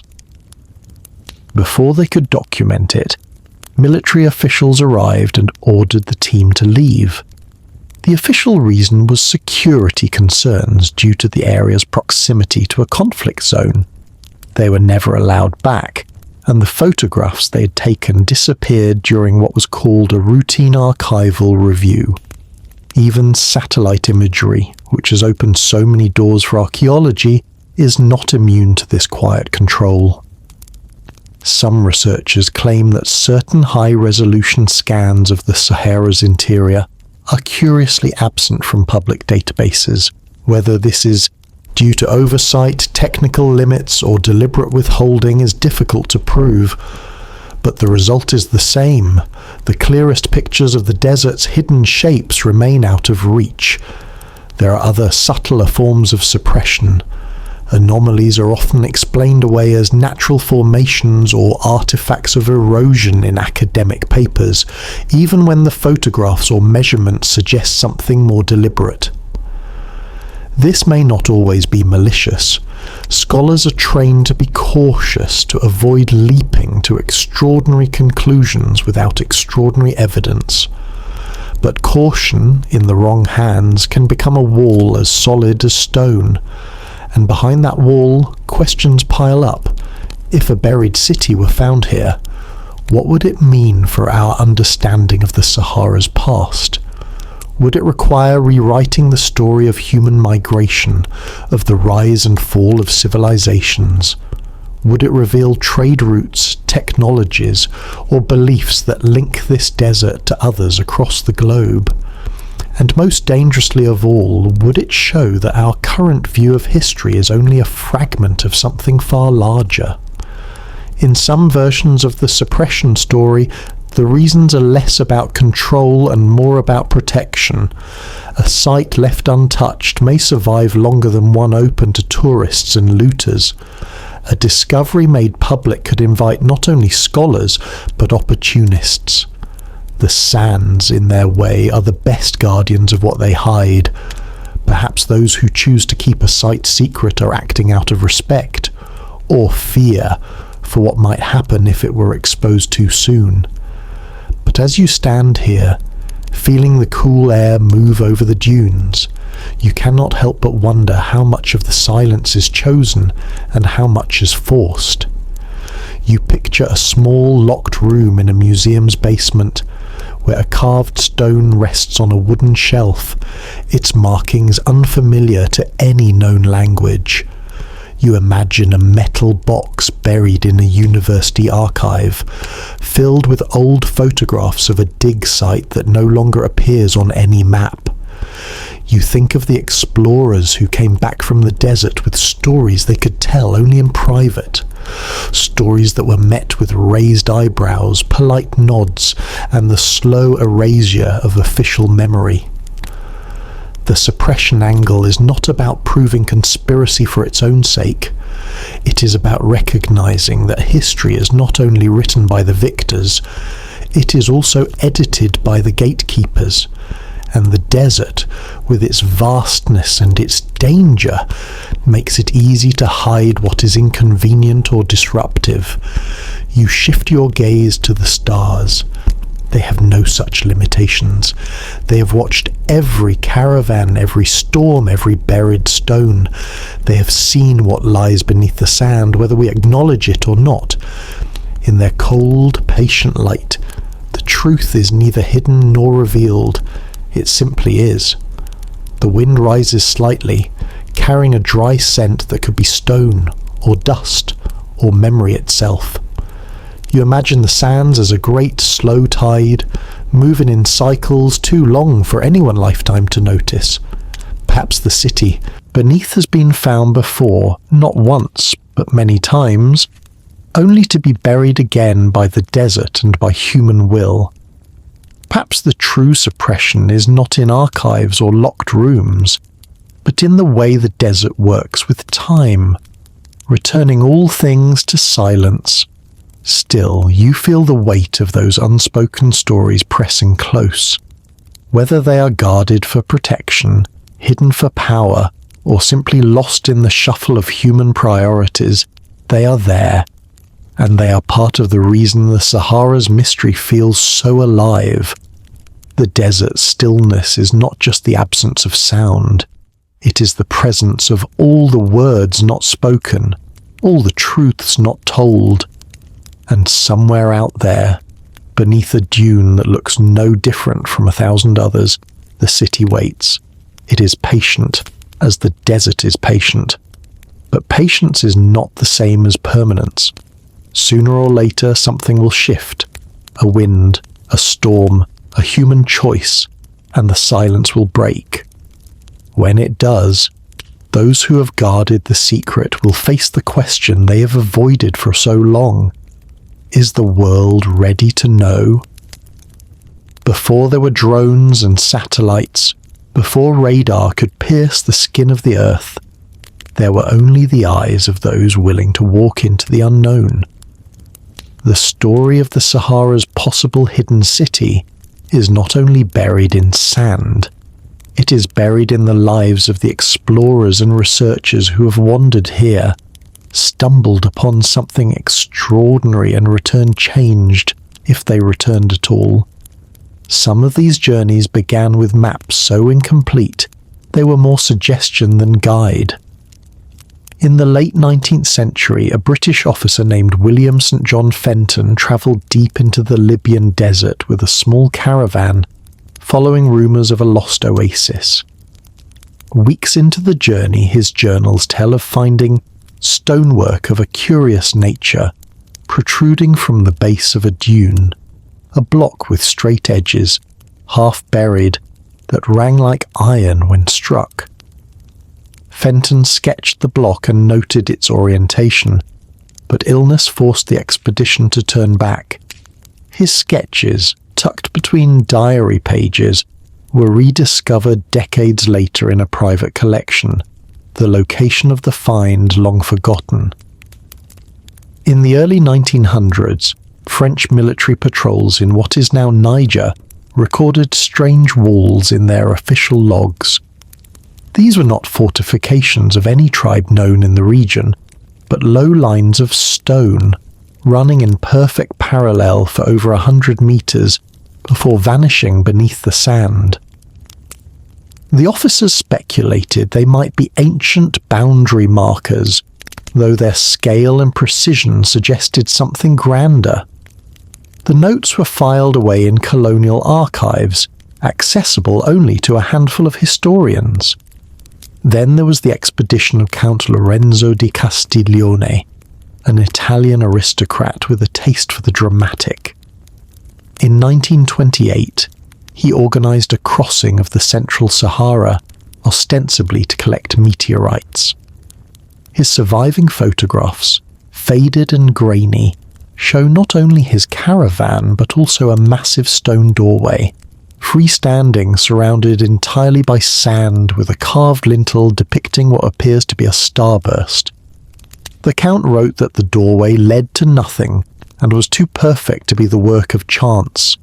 He marked the coordinates in his notes, but they were in a private cipher no one has yet been able to decode. The mid-20th century brought a new kind of explorer, the academic archaeologist. Dr. Evelyn Marceau, a French-Algerian researcher, spent 3 years surveying ancient lake beds in the Tanez Rift.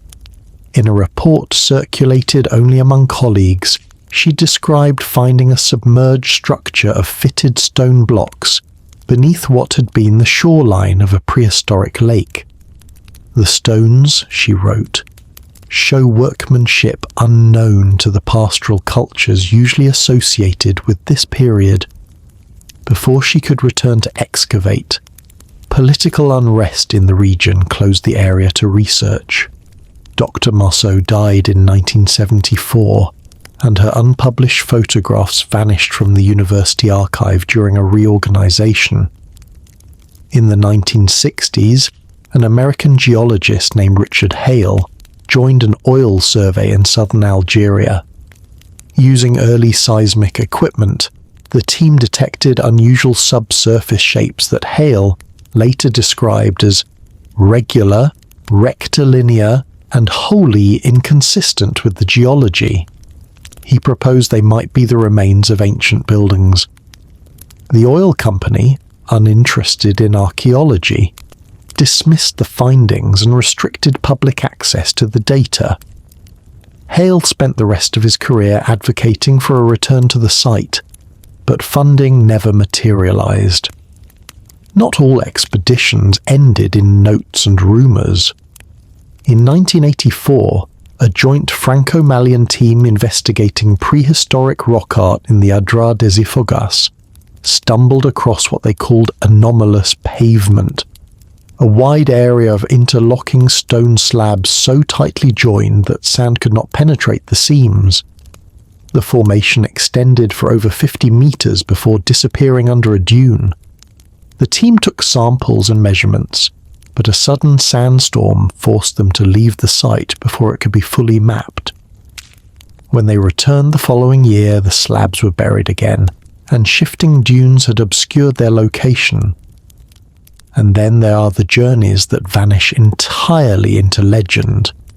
In 1933, the French aviator Antoine de Saint-Exupéry, yes, the same man who would later write The Little Prince, reported seeing from the air dark, angular shadows in a remote sector of the desert, resembling the layout of streets. His comment was made casually in a letter, with no coordinates given, yet it has been repeated in whispers among desert pilots ever since. In all these stories there is a pattern. The discovery is made, briefly glimpsed, sometimes documented and then lost. Sometimes the loss is due to nature, the sand reclaiming its own.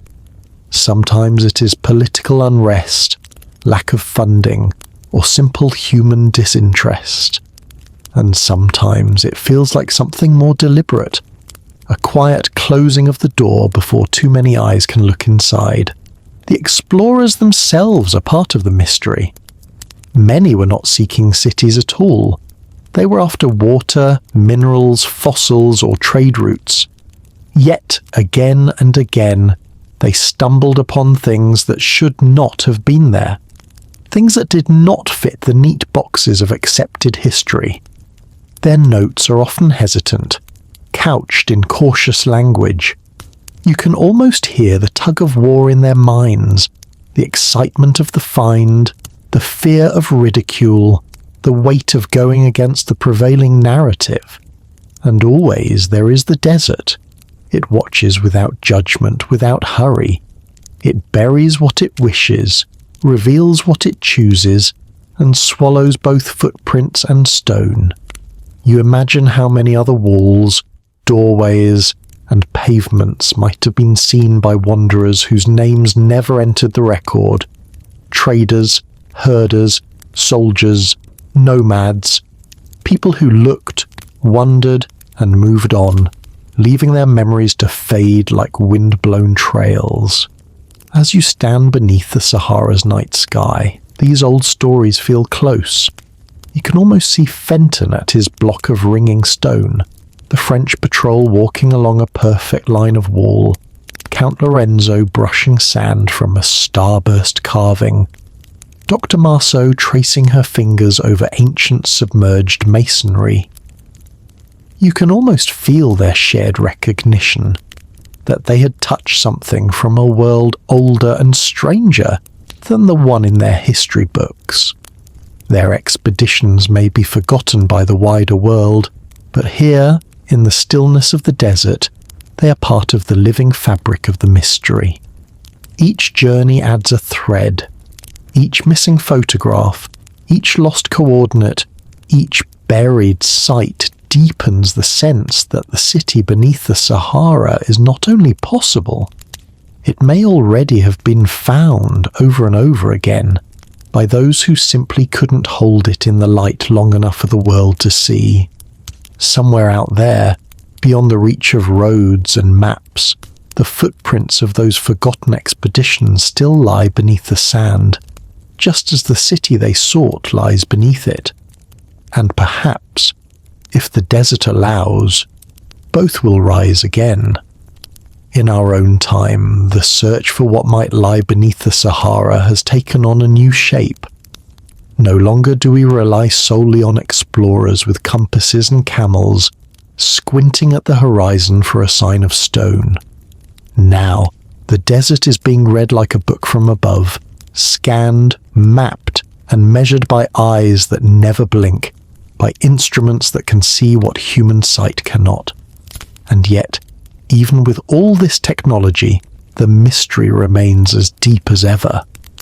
The first wave of modern investigations began with high-resolution satellite imagery. When scientists examined certain sectors of the desert, they began to notice faint patterns beneath the dunes, long straight lines and geometric shapes that nature rarely produces on her own. In some places, the sand seemed to have settled differently over these features, as though covering something harder, denser than the surrounding earth. These images sparked excitement, but they also raised more questions. Were these truly human-made structures, or merely the ghosts of ancient river channels, cracked earth, or rock formations? Next came LIDAR, light detection and ranging, which uses laser pulses to create precise maps of the ground surface. It has been revolutionary in places like the jungles of Central America, where dense vegetation hides entire cities. In the Sahara, LIDAR faces a different challenge.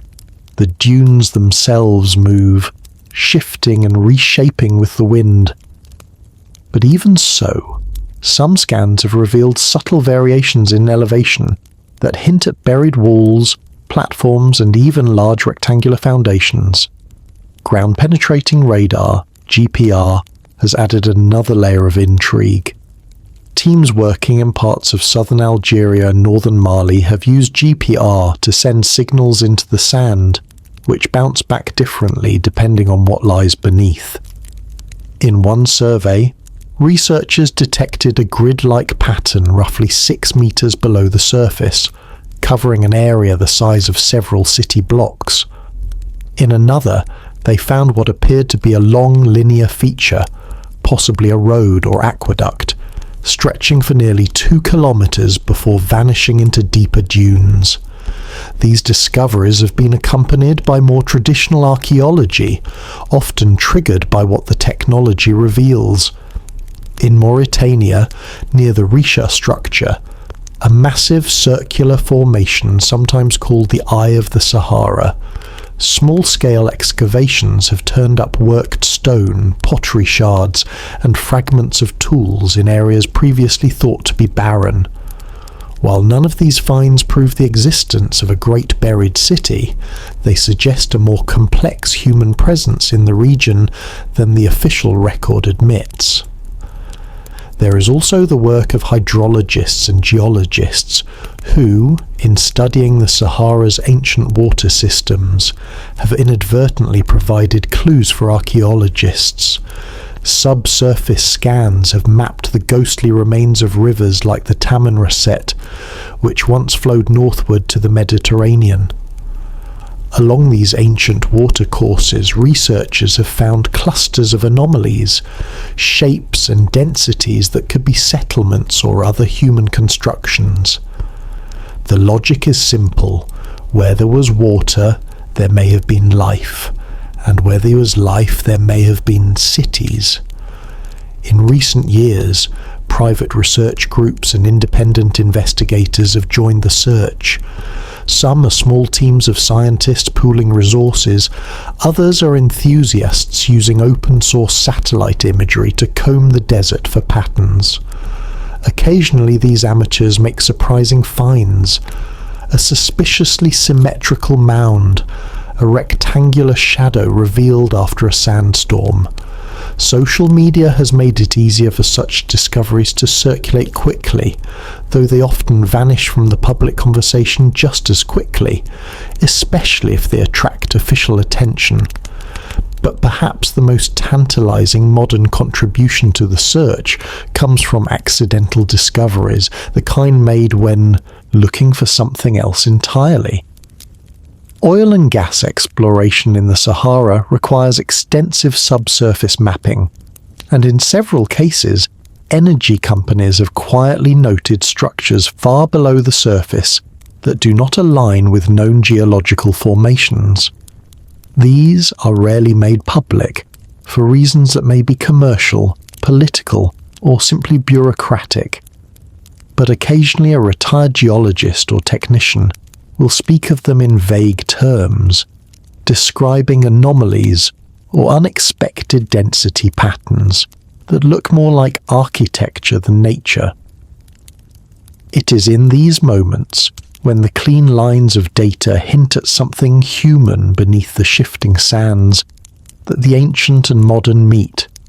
You imagine the buried city as it might appear on a radar scan, a ghost grid, faint and perfect, its streets and courtyards outlined in the invisible language of reflected signals. No sunlight touches it, no air disturbs it, and yet through the right instruments, its presence can be felt as clearly as a heartbeat beneath the skin. Still, technology has its limits. The Sahara is vast, and the cost of scanning it all is staggering. Many regions are politically unstable, making fieldwork dangerous or impossible. And even when anomalies are found, excavation is a slow, delicate process, often hindered by lack of funding or logistical challenges. A single promising site can take years to investigate, during which time the desert continues to move, changing the surface and sometimes reburying what was revealed. There is also the problem of interpretation. A pattern on a scan may look convincing to the hopeful eye, but be nothing more than an unusual rock formation. Conversely, something dismissed as noise in the data may be the very thing we are searching for. The truth is that even with our most advanced tools, we are still in many ways stumbling in the dark, guided by glimpses, suggestions, and the occasional stroke of luck. Yet the progress is undeniable. A century ago, the idea of locating a buried city in the Sahara would have seemed impossible. Today, we have maps dotted with candidate sites, each waiting for the day when conditions allow them to be explored. And with each new scan, each accidental find, each artifact brought up from beneath the dunes, the possibility grows stronger that the desert is hiding more than we've dared to imagine. Standing in the present moment, you feel the weight of all this modern work pressing against the older stories. The Tuareg legends, the colonial explorers' sketches, the mid-century anomalies. Now they have company in the form of pixelated satellite images, laser-generated topographies, and digital readouts from machines humming in the heat.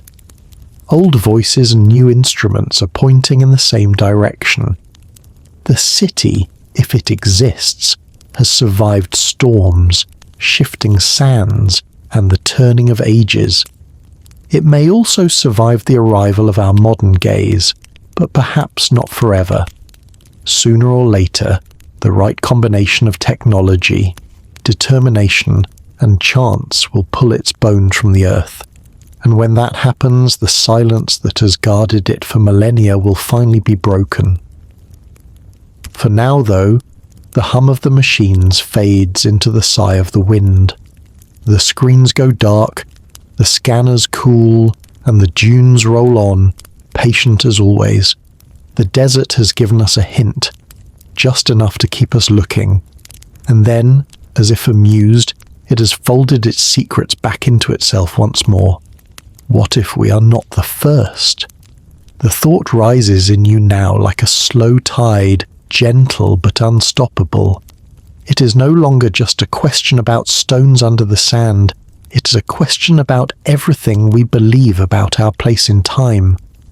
We stand here, you and I, in the cool breath of the Sahara's night, feeling the grains shift softly under our feet. Above us, the stars hang in their familiar constellations, but their light is unimaginably old.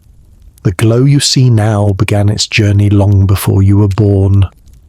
Long before our cities, our nations, our history as we know it.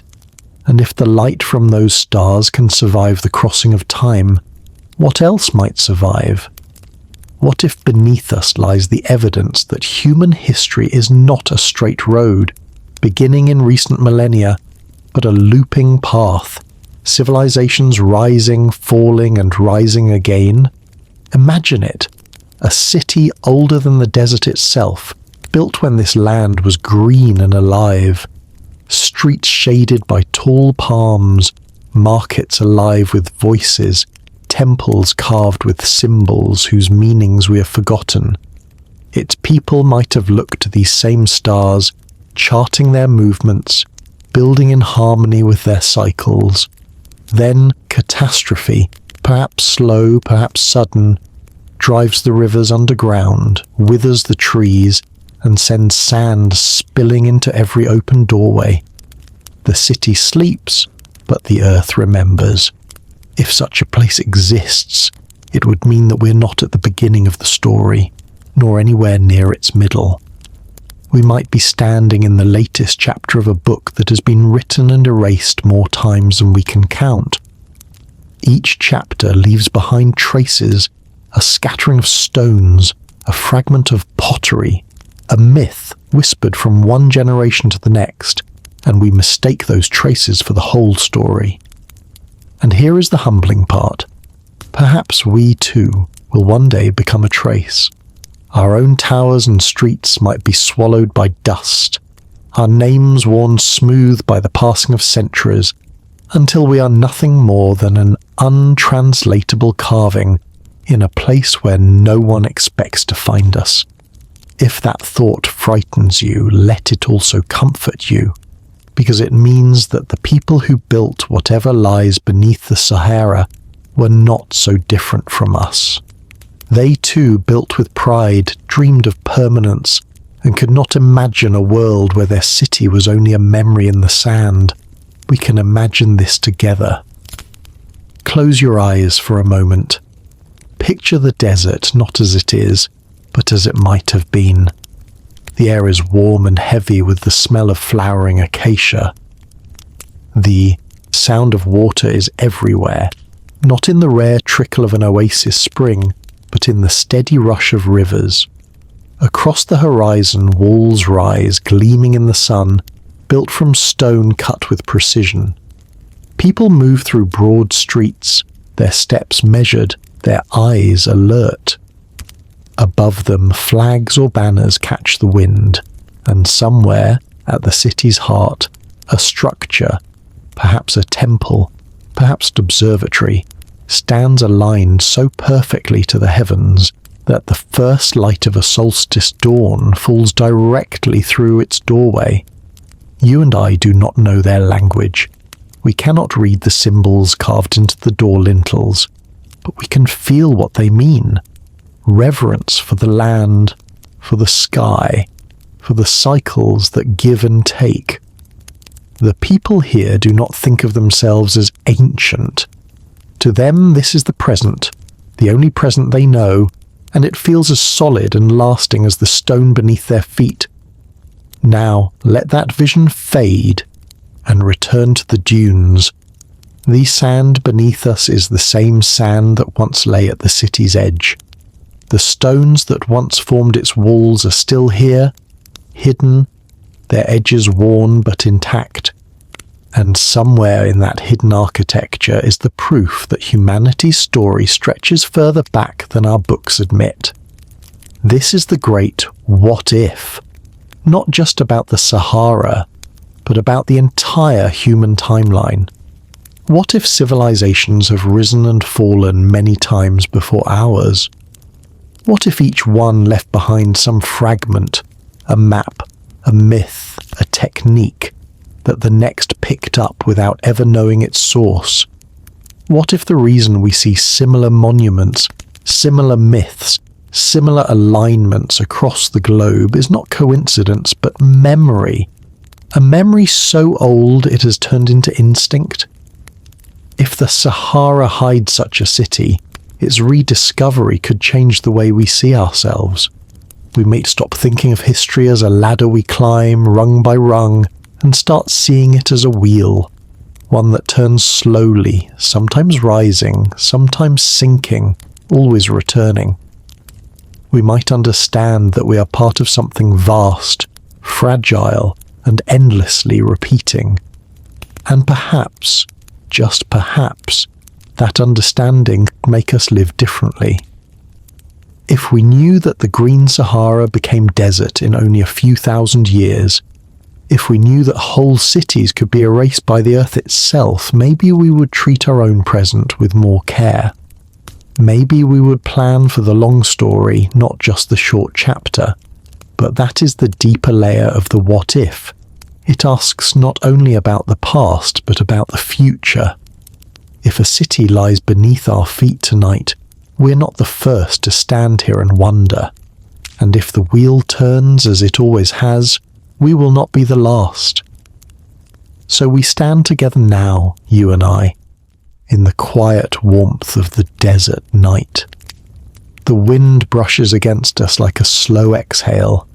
The stars blink patiently, as if they have heard this question before.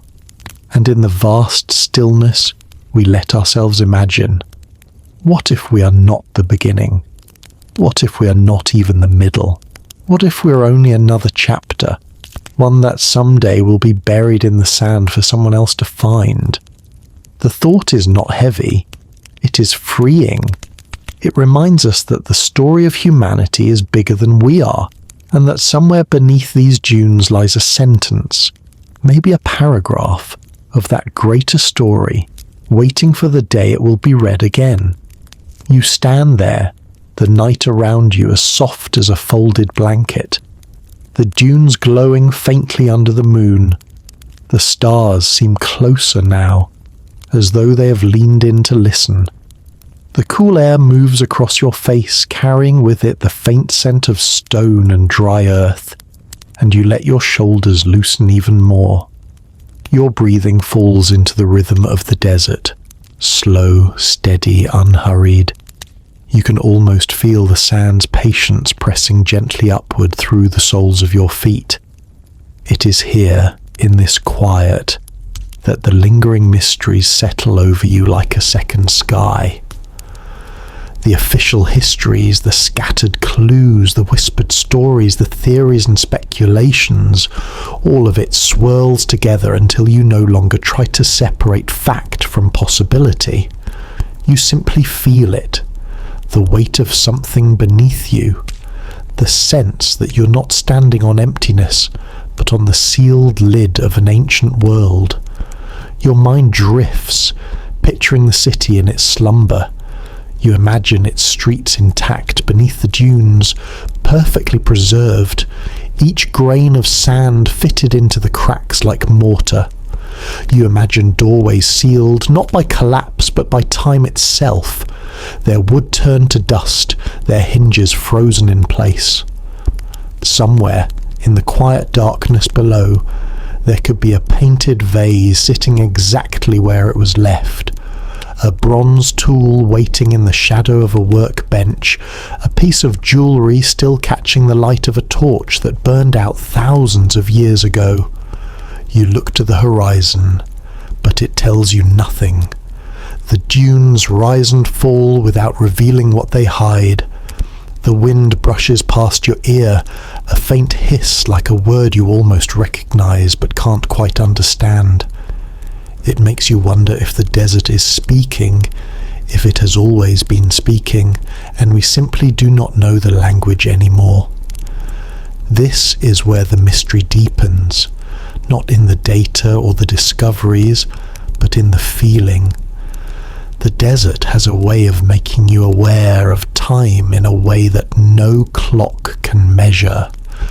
Out here, minutes and centuries begin to blur.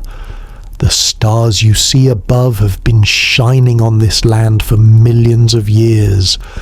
The same constellations might have looked down on the builders of the hidden city, just as they look down on you now. And the wind, the very wind that moves against your skin, may be the same that once bent the palms in the city's gardens, or carried the smell of fresh bread from its ovens. You shift your feet and listen to the faint crunch of sand. It's such a small sound, but in the vast quiet, it feels loud. You wonder if someone, long ago, once stood here in the same stillness, making the same sound, feeling the same question rising in their chest. What came before me? Who walked here first? What did they leave behind? The desert, of course, does not answer. It is in no hurry to give away its truths. That is part of its power. It teaches you to live with questions, to feel the beauty in what you cannot yet know.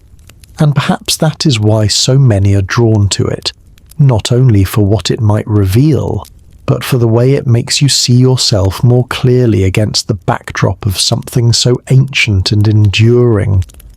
You breathe in again, deep and slow, filling your lungs with the night air. Your muscles sink a little heavier, your mind settling further into that liminal space between waking and sleep. In that space, your imagination becomes sharper. You see the faint outline of a wall just at the edge of your vision. You hear the echo of footsteps, not your own, on a stone street below. You catch the shimmer of water running in an underground channel. These are not visions you force. They simply come, the way dreams arrive when the body is ready. And maybe that is what the desert has been doing to people for thousands of years, drawing them into a kind of waking dream where the past feels close enough to touch. Nomads resting at their campfires, travelers pausing to drink at an oasis, explorers staring into the endless horizon. All of them may have felt this same pull, this same knowing that something vast and hidden lies just out of reach. You imagine how it would feel to see the sands open, even for a moment. A storm tears across the land, the wind screaming as it strips the dunes away, and suddenly, there it is. The edge of a roof, the curve of an archway, the sharp corner of a tower long thought gone. The storm passes, the air stills, and you stand at the threshold of another world. How long would it last before the desert reclaimed it? Days? Hours? You keep returning to that thought, the idea that the city is not gone, just sleeping. It waits, as the desert waits. It listens, as the desert listens. It might even be aware, in some way we cannot measure, of the world above it, just as you are aware of the earth beneath your feet. And perhaps one night, when the conditions are right, when the world above is ready, the city will wake again. For now you remain here in the present, standing in the silver light of the moon. You let the sound of the wind become your companion, its rise and fall as steady as breathing. You let your eyes drift across the dunes, not searching for answers, but simply seeing. You let the stillness fold around you, a reminder that some mysteries are not meant to be solved quickly. And as you stand there, a deep calm settles over you. The city may remain hidden, the desert may keep its silence, but you have felt its presence, and that is enough for tonight. The mystery will linger as it has for centuries, waiting for those who will listen as you have listened, who will stand in the quiet and let the sand speak in their own time. You close your eyes again, not to shut the desert out, but to hold it within you. The cool air, the whispering wind, the weight of history pressing gently upward from below. In the darkness behind your eyelids, the dunes begin to shift and fade, and the image of the sleeping city returns, not as a question now, but as a promise. The night feels older now, not in the way that hours pass, but in the way that centuries seem to lean in close, resting their weight on the air. You can feel it in your chest, in the slow rhythm of your breath, in the way the stars appear steadier and more deliberate than before. The desert has gathered you in, and with it comes a quiet understanding. The greatest truths are often whispered, never shouted. Somewhere in the distance a dune shifts. You cannot hear it, but you know it has happened. A subtle rearranging of the land surface, like the turning of a page in a book so large you will never read it all. You stand still, sensing the movement without needing to see it, and it occurs to you that the sands have been rewriting the same story for millennia. Only now you've begun to notice the faintest outline of the original script. The city beneath, whether it exists as stone, as legend, or as both, is not simply a question of archaeology. It is a question of who we are when we admit we do not know everything. And perhaps this is why so much of its story has remained in silence. Silence is not emptiness, it is protection. It is the pause before the truth is spoken aloud. You think of the explorers who carried fragments of this story back to the world, the sketch of a doorway, the photograph of a patterned stone, the coordinates jotted in a journal.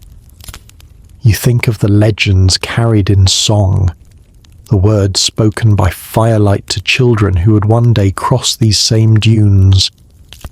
All of them were caretakers of a truth too large to force into the daylight before its time.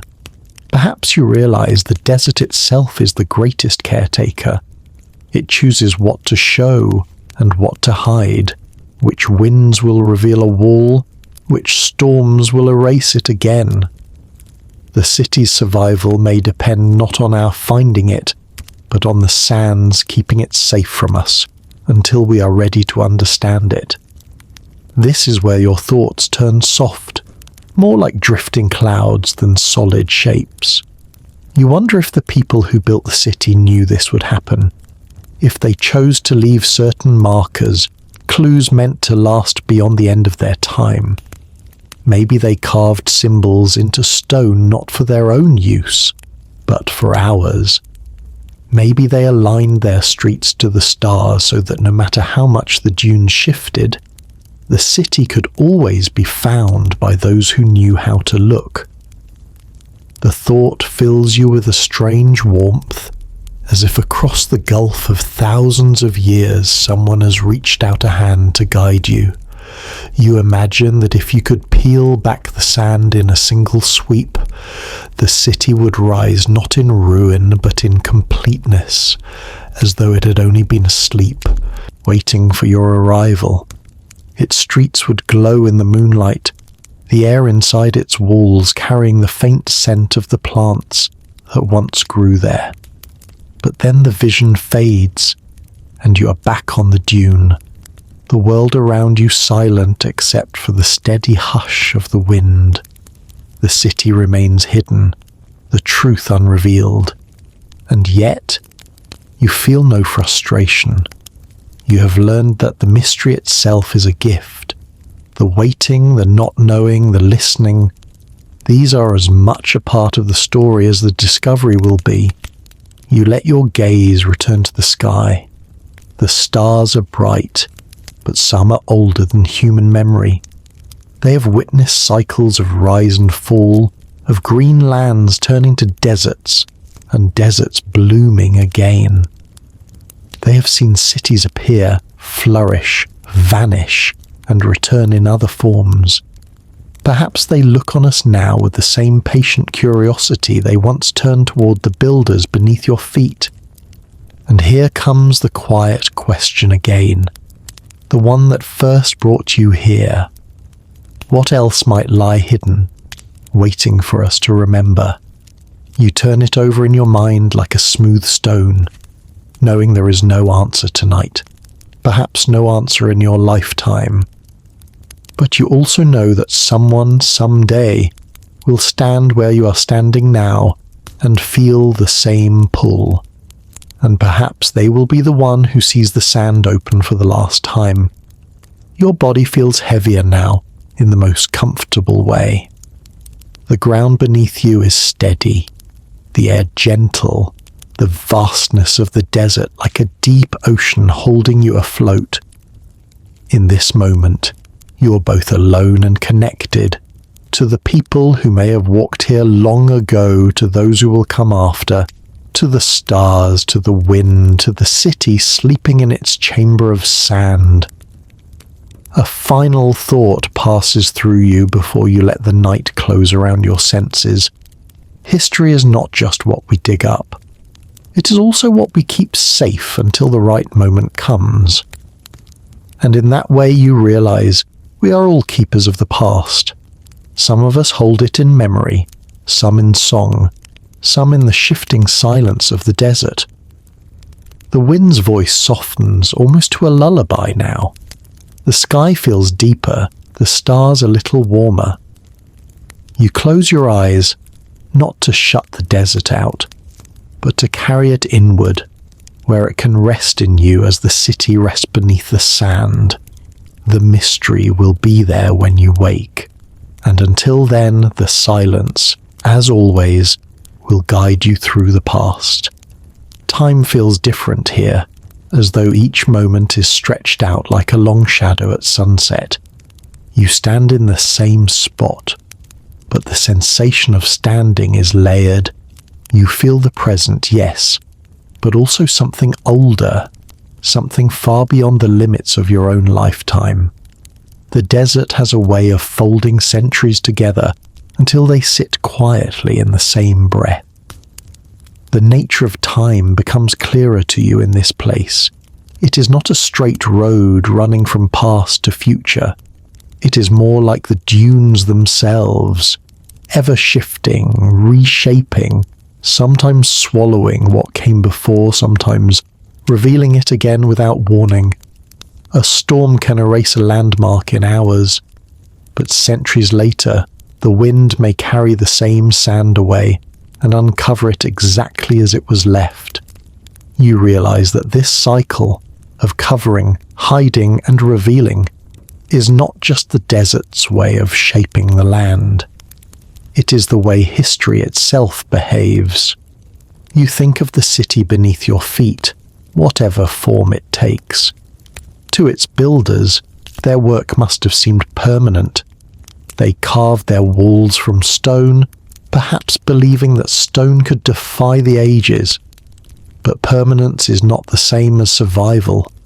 The city endured for a time, then the earth claimed it back.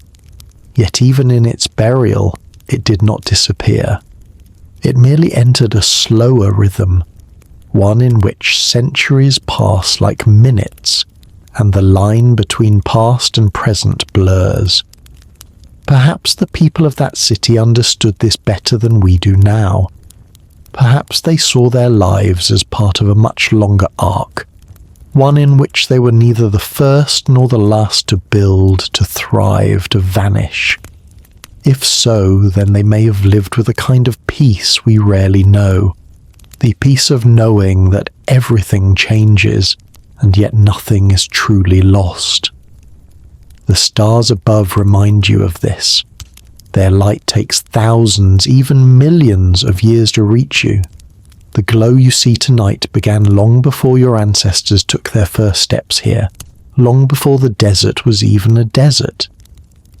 In a way, you're looking into the past, catching the faintest glimpse of the universe as it once was.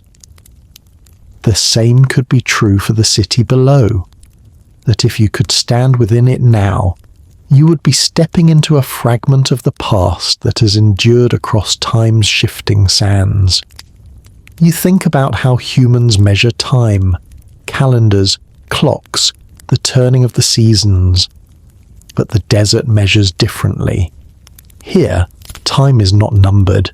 It is marked in the slow drift of a dune, the fade-in of a carving on stone, the deepening of a dry riverbed. The desert does not hurry. It holds everything loosely, knowing that what has passed will one day come again in some form. This is where the thought becomes almost meditative. Maybe time is less like a line and more like a circle, or even a spiral. Civilizations rise, fall, and rise again, each cycle leaving echoes for the next. If that is true, then the city under the Sahara is not gone.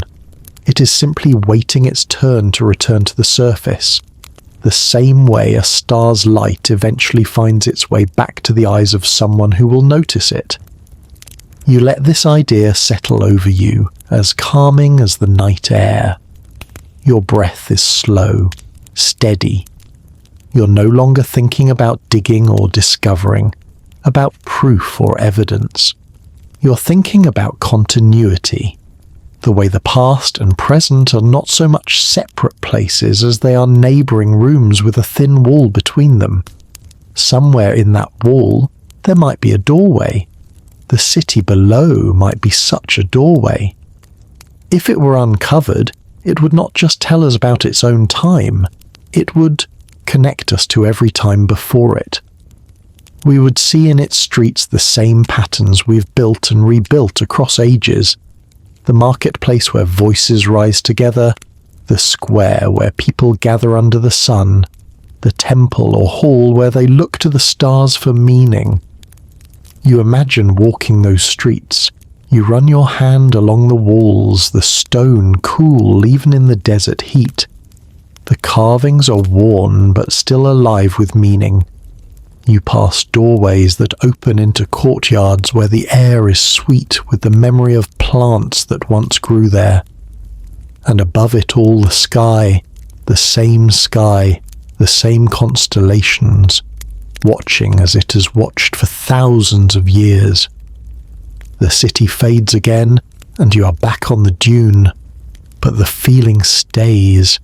You realize that this vision of continuity, of being connected to people who lived and dreamed here long before you, changes how you see the present.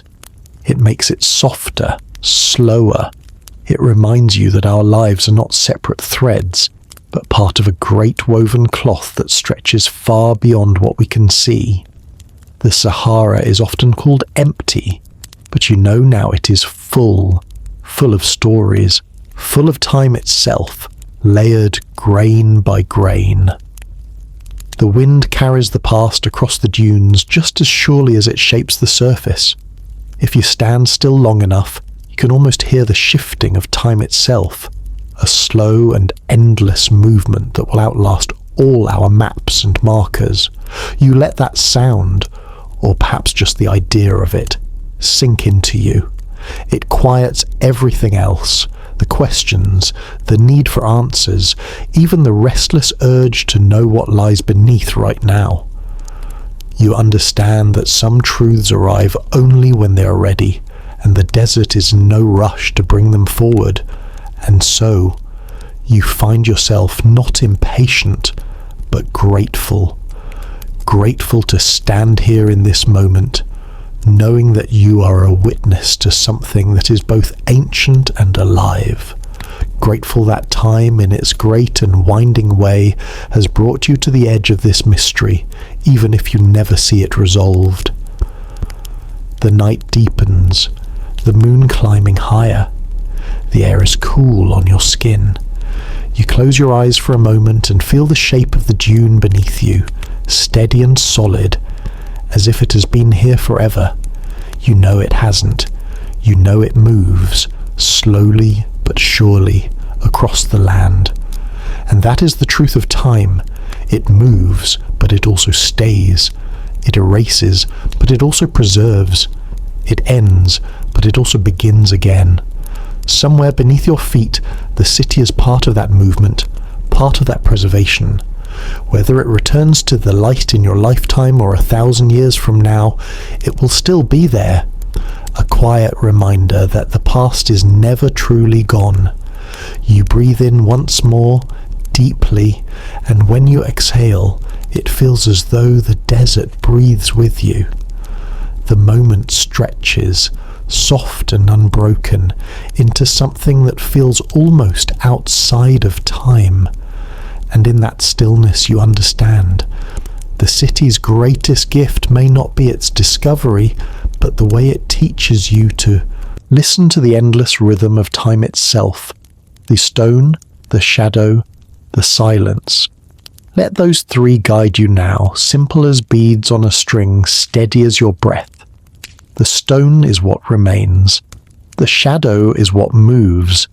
The silence is what holds them both. If you carry these three in your mind, the desert becomes easier to read, like a quiet book opening in your hands. Think first of the stone. Even when buried, stone remembers shape. A wall under sand is still a wall. A doorway covered in grains is still a doorway. The city beneath you, if it is truly there, is a memory carved into the earth so deeply that weather cannot fully erase it. Stone does not hurry. It simply waits. It carries the touch of tools, the choices of hands, the weight of feet that once walked over it. Somewhere below, edges still meet edges. Columns still stand within darkness. Stairs still climb into rooms that have not seen the sun in thousands of years. The stone is the body of the city. It is the bones, patient, uncomplaining, strong. Now the shadow. The desert teaches shadow in 100 ways. Clouds drift and the light changes. The moon moves and the dunes change their faces. A storm comes and the day turns to dusk. A veil swept across the land. Shadow is the city's mask, the shifting cover that keeps it safe. One day a line appears along a ridge, making a straight angle where there should be none. The next day it is gone, hidden again by the soft work of wind. A pattern in the sand shows the outline of a plaza. A breath later the pattern smooths and the plaza is lost to sight. Shadow is not the enemy of truth. It is how truth survives. It is the pause, the softening, the blur that keeps curious hands from grasping too eagerly. The shadow is the cloak wrapped around the stone so time can do its careful work. And then the silence. You feel it in your chest as you breathe. Silence is not the absence of sound. There is the wind after all, and the faint hiss of sand travelling across the surface. And somewhere a night creature moving in its own small world. Silence is the space that allows meaning to settle. It is the room around the thought, the gentle pressure that lets a feeling grow without forcing it to become a conclusion. The silence here is generous. It does not demand. It invites. It allows the stone to rest and the shadow to pass and the traveller to listen. The silence is the keeper of the city's story, the guardian that says, not yet, but soon. You stand with these three in your hands, the stone, the shadow, the silence, and you begin to see how they form a kind of compass. Where the sand lies strangely smooth, the stone may be near. Where the shadow falls in a hard line at an unexpected angle, something shaped might be below. Where the silence deepens and your thoughts slow without effort, you may be standing on a place where memory gathers. You do not need maps to find these signs. You only need a softened gaze and a patient heart. The stone, the shadow, the silence. They exist not only here, but everywhere that the past and present touch. In old cities by the sea where foundations cling to cliff faces, in forests where temple steps slip under moss, in mountain valleys where terraces mark the lines of forgotten crops. The world is full of buried time, and these three are its simple language. And as you learn that language, you begin to feel less like a visitor and more like a participant.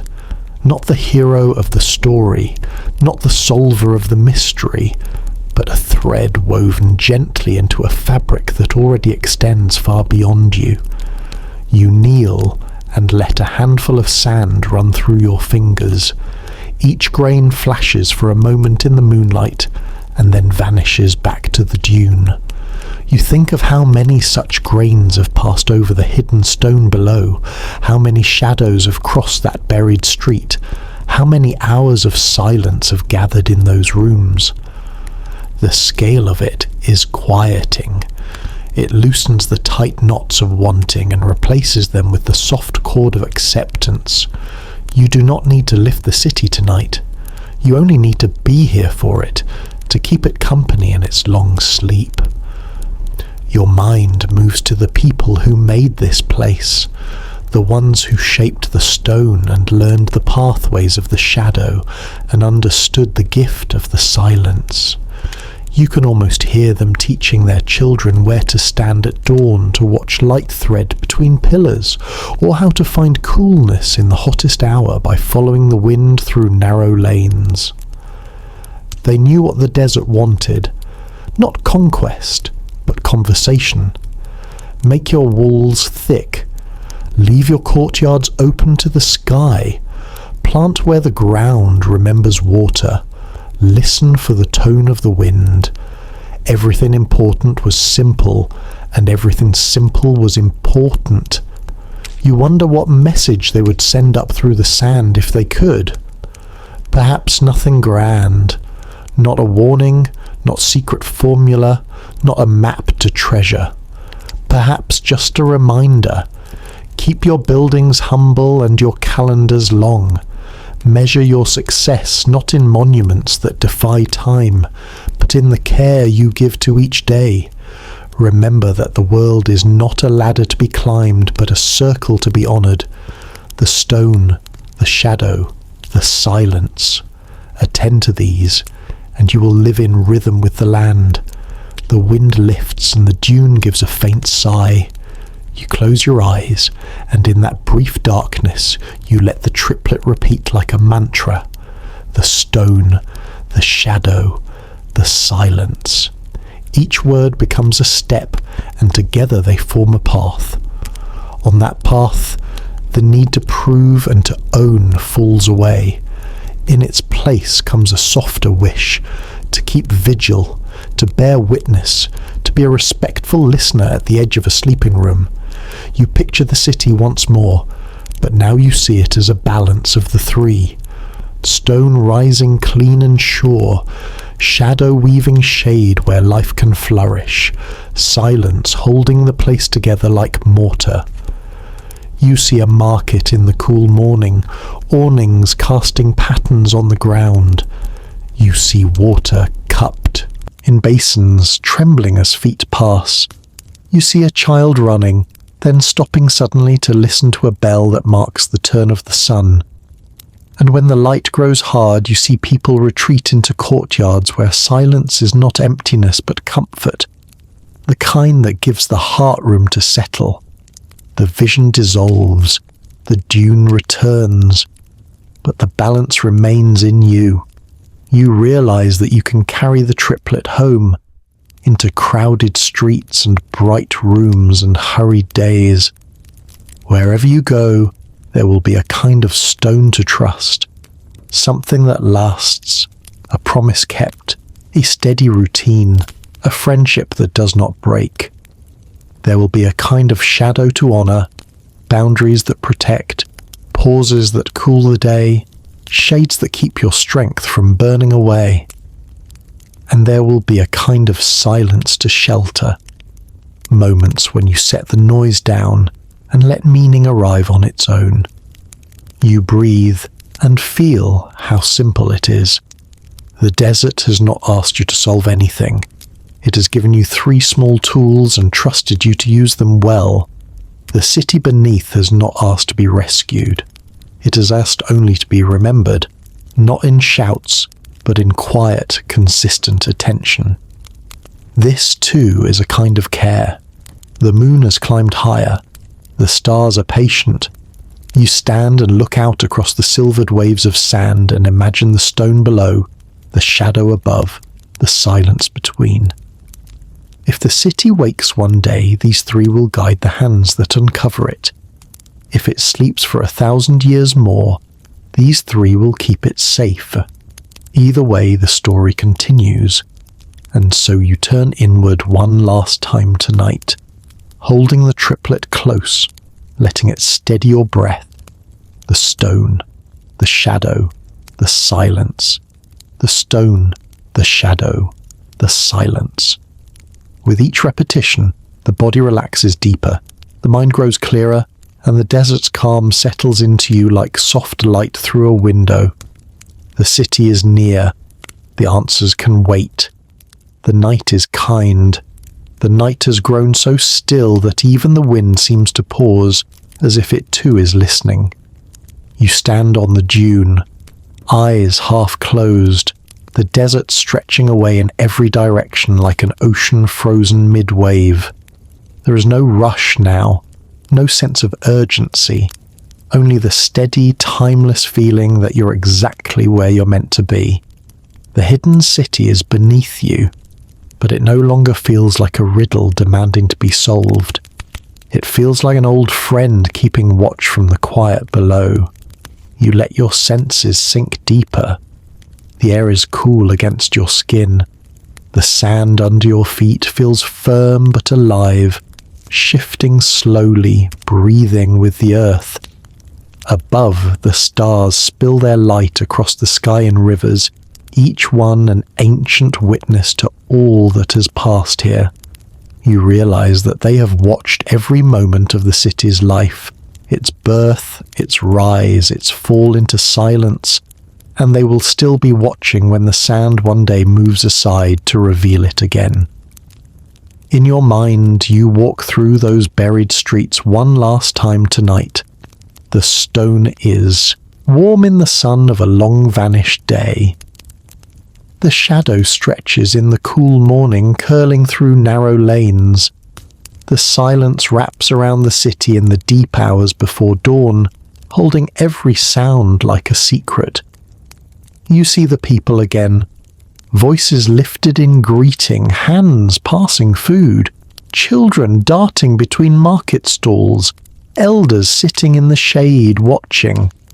The city is alive in you, as if your presence on the dune has stirred its memory into motion. But you also feel the long arc of time pressing gently against that vision. The people have gone, the walls are covered, the wells are dry. What remains is the essence, the patterns, the alignments, the echoes that whisper upward through the sand. You understand now that these are not remnants of a lost place. They are seeds, waiting for the right season to rise again. And perhaps that is the truest mystery of all, that the past is never truly gone. It is folded into the present, tucked into the smallest details, a curve in the land, a faint mark in a stone, a story told by firelight.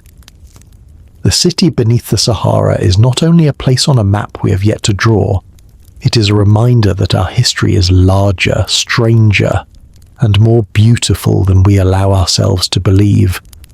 As the night deepens, you realize you have stopped wondering when the city will be found. Instead, you feel grateful simply to have stood here, to have been part of its long silence.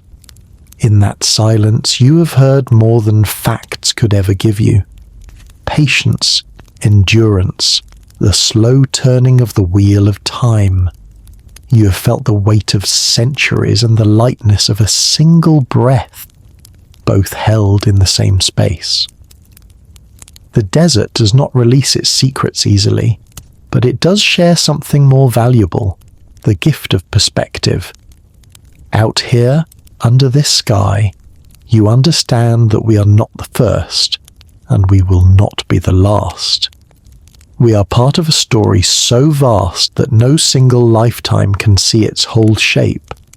And maybe that's the point. Maybe the story's magic is in its unfolding, in the way each generation discovers its own fragments, adds its own layer, and passes it forward. You take one final look at the horizon. The dunes gleam silver in the moonlight, their curves like the lines of a sleeping body. Somewhere out there, the wind is already shaping tomorrow's map. Somewhere beneath, the stone holds its form. The shadow waits to fall again. The silence listens. You breathe in deeply, the cool night air filling your lungs. You exhale slowly, letting the weight of the day dissolve. This city will remain, and so will the mystery. Both will keep their place in the endless rhythm of time, and both will wait for the right moment to meet again.